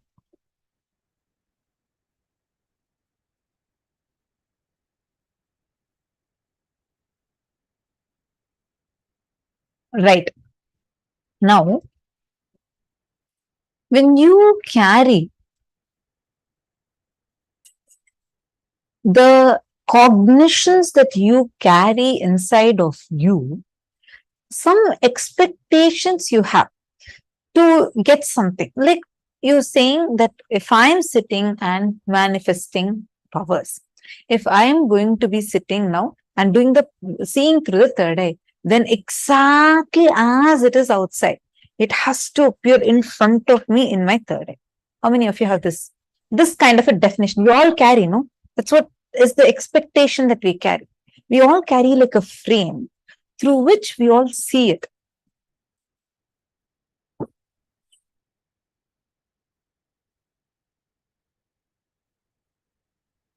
Where, how many of you are getting this? See, you are having certain expectations. Like literally, you see, like, because I have had this before, I used to carry all the time. I used to say that, oh, I'm not manifesting because I can't see exactly what is there outside as it is. I can't really see it. So I'm getting, like I'm not really manifesting powers. Probably these powers are not for me. I'm more of, maybe I need more completion. I used to give these kind of reasonings to myself. For a long time, I kept pushing. Actually, many tests were conducted, many experiments were conducted, like where I still remember I was resisting, saying, no, I can't see through my third eye. It just does not work for me. And then one of the scientists who were doing the research, conducting studies, so she came to me and she actually took me to a room, the lab, where like it was in pitch dark, like complete darkness. Okay. And she, in that one, she actually put eye patch on my eyes and tied a blindfold. And then she kept a paper in front of me where she said, okay, see, I've already put eye patch and an eye band. And so it's like, there's like zero way light can even enter. Despite of that, she has even turned off all the lights and made sure the room isn't pitch dark, like by putting all kinds of like black cardboards, etc., etc., and made the room completely dark. Now zero light can enter. Now I am going to check if you are able to read from this paper or not. So she actually kept a paper and she had written the word. It was like with a drawing and paper with some words written on it. So she kept it in front of me. And it was a printed one. So you can't like actually feel it or anything. It's a printed paper. I remember so clearly. I was telling her, no, I'm not going to be able to do. She said, okay, anyways, you're saying you can't do. You just sit. So my mentor was also there. She said, anyways, you're saying you can't do. So you are, leave with us whether you can do or you can't do. Anyways, you came off here. Just sit. If at all something has to manifest, only Swamiji can do. Right? You don't bother about whether you can do or not, because anyways, you can't do it. It's only Swamiji who can do. Just sit and try. So I said, okay. And she told me that only if I try this, she's going to let me to go and do something else. So I was like, no, I wanted to go do that. I want to be there and finish that. And I was like really trying to resist this. So then I remember very clearly, I touched the paper, like there's zero way to see it. Whatever letters came in me, I started telling whatever thought came in me, I first started telling that. They kept changing the paper one after another, one after another, one after another. 7 times straight with no mistakes. I was able to see everything clearly. It was not exactly as it is. It was not exactly as, okay, this is what I'm able to see with my 2 eyes, and that's why I'm seeing like this. But I was able to see beyond my understanding, my expectations. Are you understanding? This was the experience Swamiji gave to me. Now, every time when I'm putting a judgment saying, like this only, I have to be able to manifest, means my power manifestation should happen exactly like this. If I'm saying and putting that as a frame, any other way my third eye is showing, I'm saying I'm denying that very possibility for me. How many of you are understanding that? You need to renounce any kind of expectations. Any expectation is a corruption in your inner space, because you are not going to be able to even cognize what life is showering upon you. That is the reason all the time we keep complaining, I can't manifest. So this does not come for me. Oh, these miracles don't happen for me. Others have such amazing spiritual experiences. These experiences won't come for me. I see many of you giggling now. I know, because we all have such cognitions. We go on carrying these cognitions inside us. These are the expectations. You're understanding? Swamiji is telling, renounce that. If you go a little more deeply, you will understand that it is, when Swamiji is telling drop your expectation, Swamiji is telling drop even in the level where you feel, okay, like you have certain expectations that you are carrying, even to the level like, I should feel some bliss. This should happen. No, do tyaga of everything. Just sit because you're sitting with Swamiji. Just sit, that's all. You don't need to have a reason. You will see your inner space will get ready to receive what Swamiji is waiting to shower. He's here waiting with so many gifts. Are you understanding? Ma Ananda Mahapurna, don't even worry about thinking like, okay, am I going to get this? Ma Martha has posted, I can move the Atmalinga on cell phone when I hold a cell phone in hand. Just that one I'm looking to grow. Okay. Now, Ma Martha, do you see? This is the expectation we have. We are expecting, saying in this scenario that you have given. Your expectation is, if I want my Atmalinga to move, I want to actually see it roll. Nothing wrong. Nothing wrong. But as long as you're carrying that as an expectation and sitting and looking at it, and you see that it has not yet rolled to the way that you want it, you're denying to yourself, saying, okay, it didn't happen. I sat for 5 minutes or 10 minutes. It did not happen. Why is it taking so long? It will not happen. I know for sure. This is what I told. I knew it. This power is not going to work for me. And we declare and we declare to ourselves, this is not going to be working for me. This is not going to be manifesting in me. And we stop our possibility. You're understanding? Ma Sahana has posted, I did Tyaga of everything, and to my surprise, it is happening. Even today's topic is also an answer to my question. That is also a surprise. Every moment would be surprising, pleasantly surprising, and amazingly miraculous with Swamiji. The moment we drop our expectations, we start understanding that Paramashiva is reflecting in us. We are his own reflection.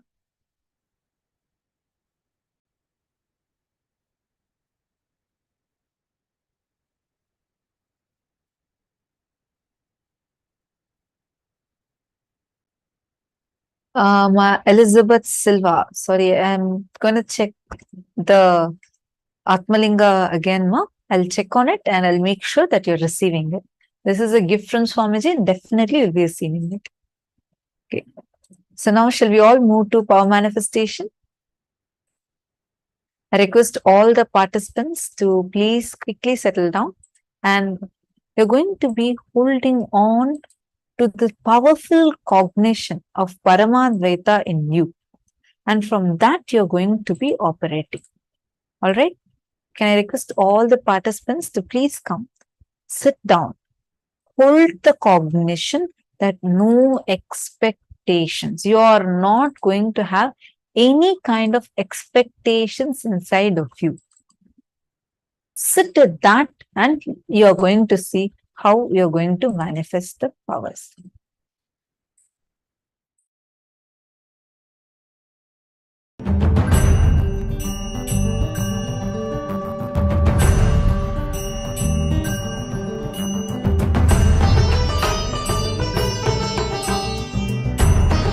This is Beilin Gao. I from Norway.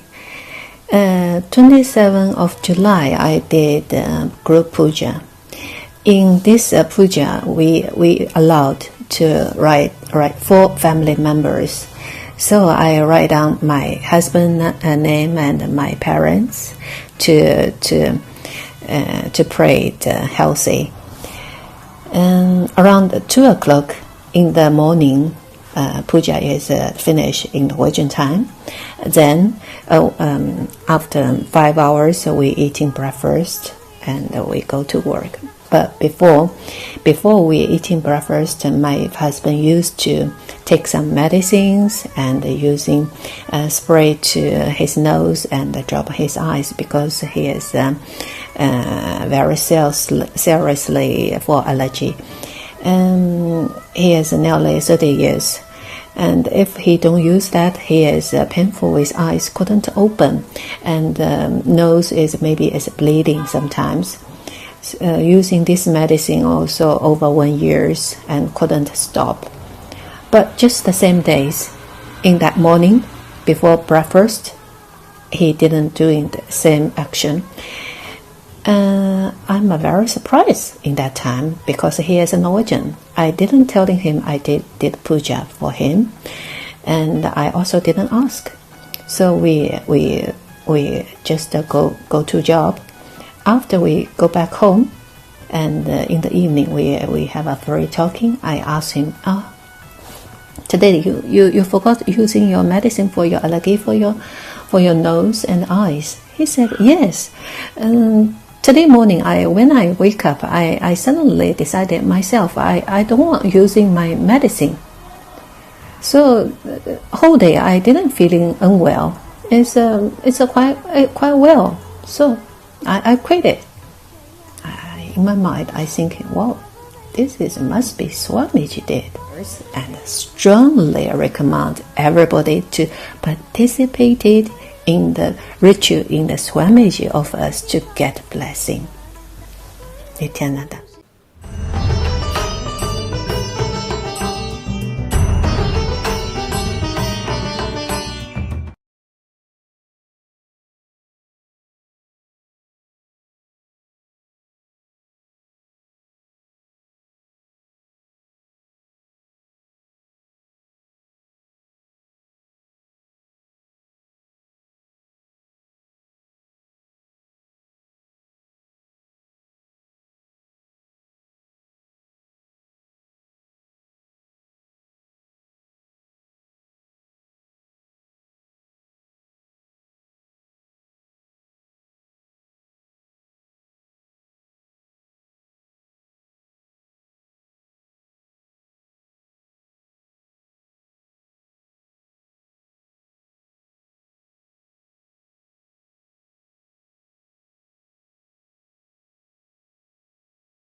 Now it's time for all of us to enter into the power manifestation session.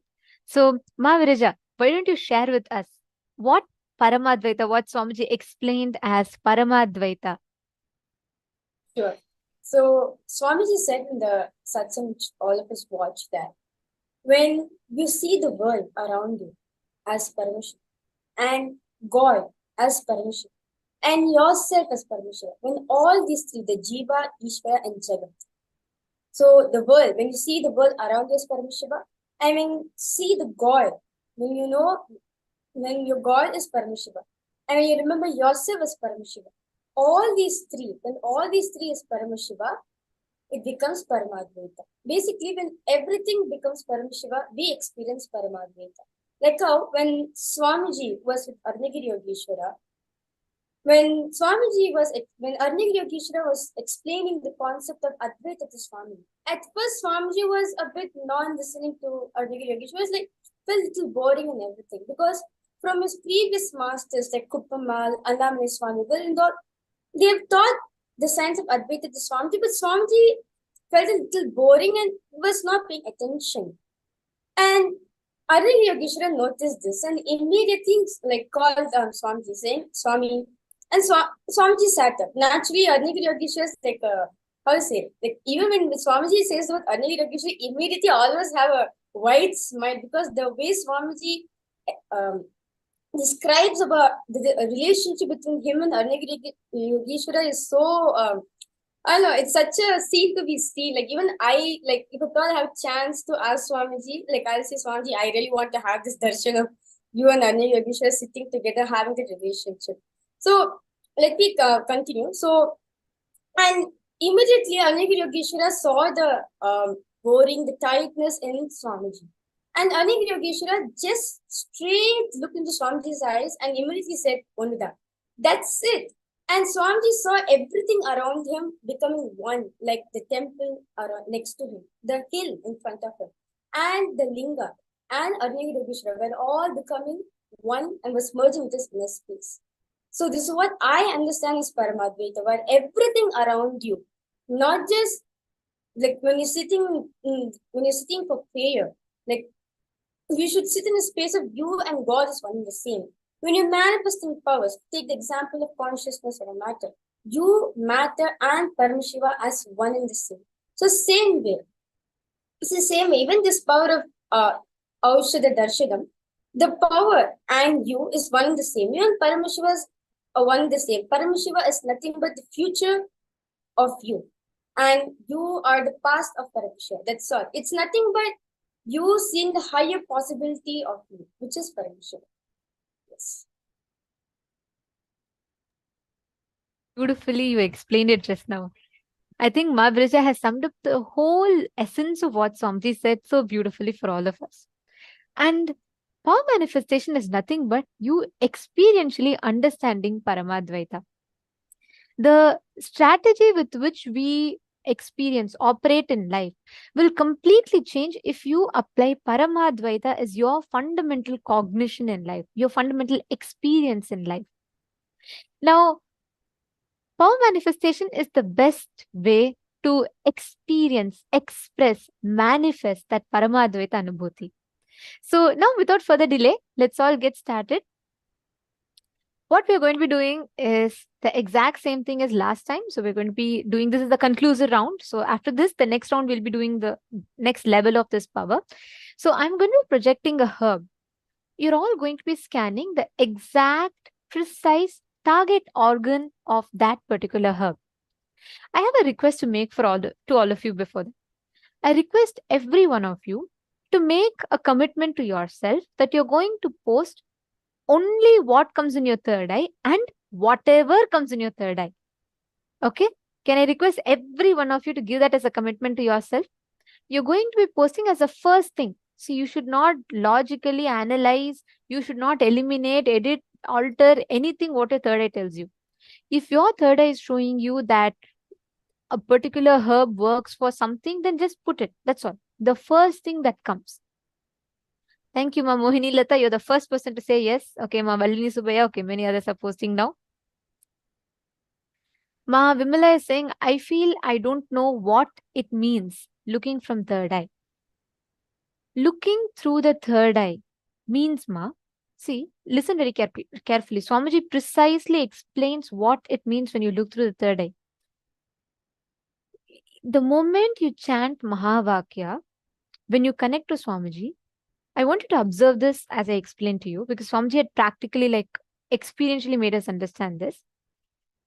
When you close your eyes and you chant Mahavakya, there's a brief moment before your next thought comes and interjects. There's a brief moment where there's absolute silence, stillness, whatever you call it. At that time, you will clearly know your logic is not functioning there. The moment you chant Mahavakya, you remember Swamiji. What comes inside your inner space is directly from the third eye. It's like this. If I go turn on a switch, the light has to come on, correct? It's a science. Just because I'm saying, oh, light, you don't exist, I deny your existence, you will not come on, and I still go and put the light on, it is going to turn on. Whether, even if I go and say, light, please don't turn on, and if I put the switch on, it will still turn on. My independent emotions, reactions, actions, my beliefs, understandings does not change the objective reality of the light. It is going to come on no matter what. It is going to be on. Now, this same law applies for power manifestation. The moment you chant Mahavakya, the moment you connect to Swamiji, doesn't matter whether you are a staunch believer or you think you are the hardest nut to crack, you can never manifest powers, or you think, there can be nobody like me, I am the most logical person, so I cannot manifest powers, whoever you think you might be. But the science is same. The science is very simple. The science is very, very straightforward. So, Ma Vimala, what you need to do is, every time you scan, every time you manifest, right? Have this as a simple measurement. The moment you chant Mahavakya, the moment you visualize Swamiji in your inner space, the first thing that comes in your inner space is directly from the third eye. The moment after that, always if you notice, there'll be a gap. After that, only your next thought will come. It will say, oh, could it be this? This plant looks more like maybe for cough, it could be. In the previous round, they showed answers like this. The logic will start operating a few seconds, milliseconds later. You start with that, slowly you will see the duration of that manifestation will start expanding, expanding, and expanding. That is why Swamiji tells, unclutching that space, that unclutched space is the best space to manifest powers in. Whatever comes in your third eye, in that space, you will literally experience the reality opening up for you. Understanding, Ma? Ma, Viraj, do you want to share how it feels for you to see through the third eye? Because every one of us have seen how you manifest through the third eye and you can precisely see. How does it exactly work for you? What is the exact process that you apply? It's just a simple process of surrender. Swamiji says one thing, that when you surrender 100% to Swamiji, not I'll surrender 70% or I'll surrender 30%. No. When you surrender 100% to Swamiji, I'm dropping my very own commitment. You guys have seen me for the first day demonstration, everything, right? I just say, Swamiji, I'm doing this demonstration for you. I'm just a medium for you to flow through. That's all. Like how you take a cotton and you pour honey on it. The cotton will be soaked with honey. Same way, I'm just your cotton. Let your energy flow through me so that I can experience you, so that I can experience your powers and manifest.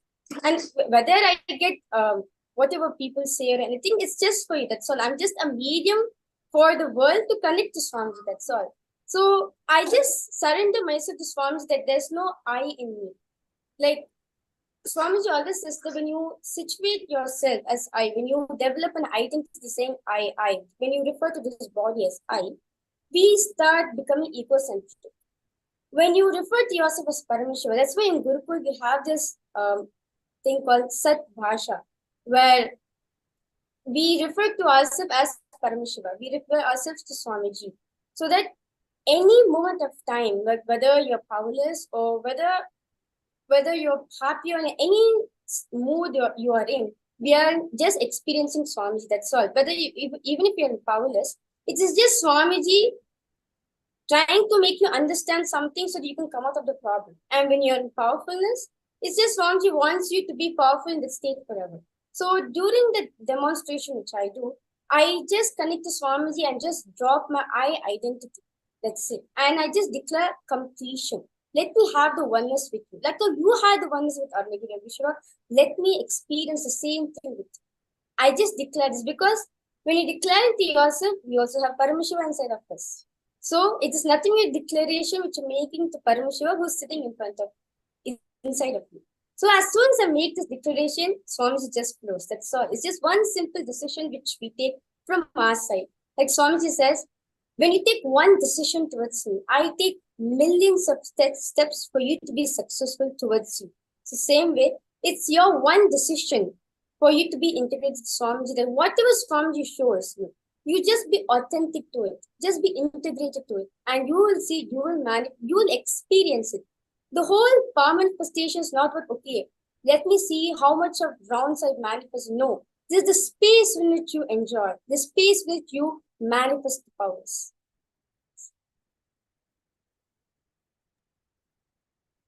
Now, without further delay, let's all get started with the power manifestation. So we're going to enter the first round in 3, 2, and 1. Go ahead. Please start posting whatever you are seeing. Just make that as a commitment. What Swamiji is showing you, go ahead and post it.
Nithyananda Paramashivoham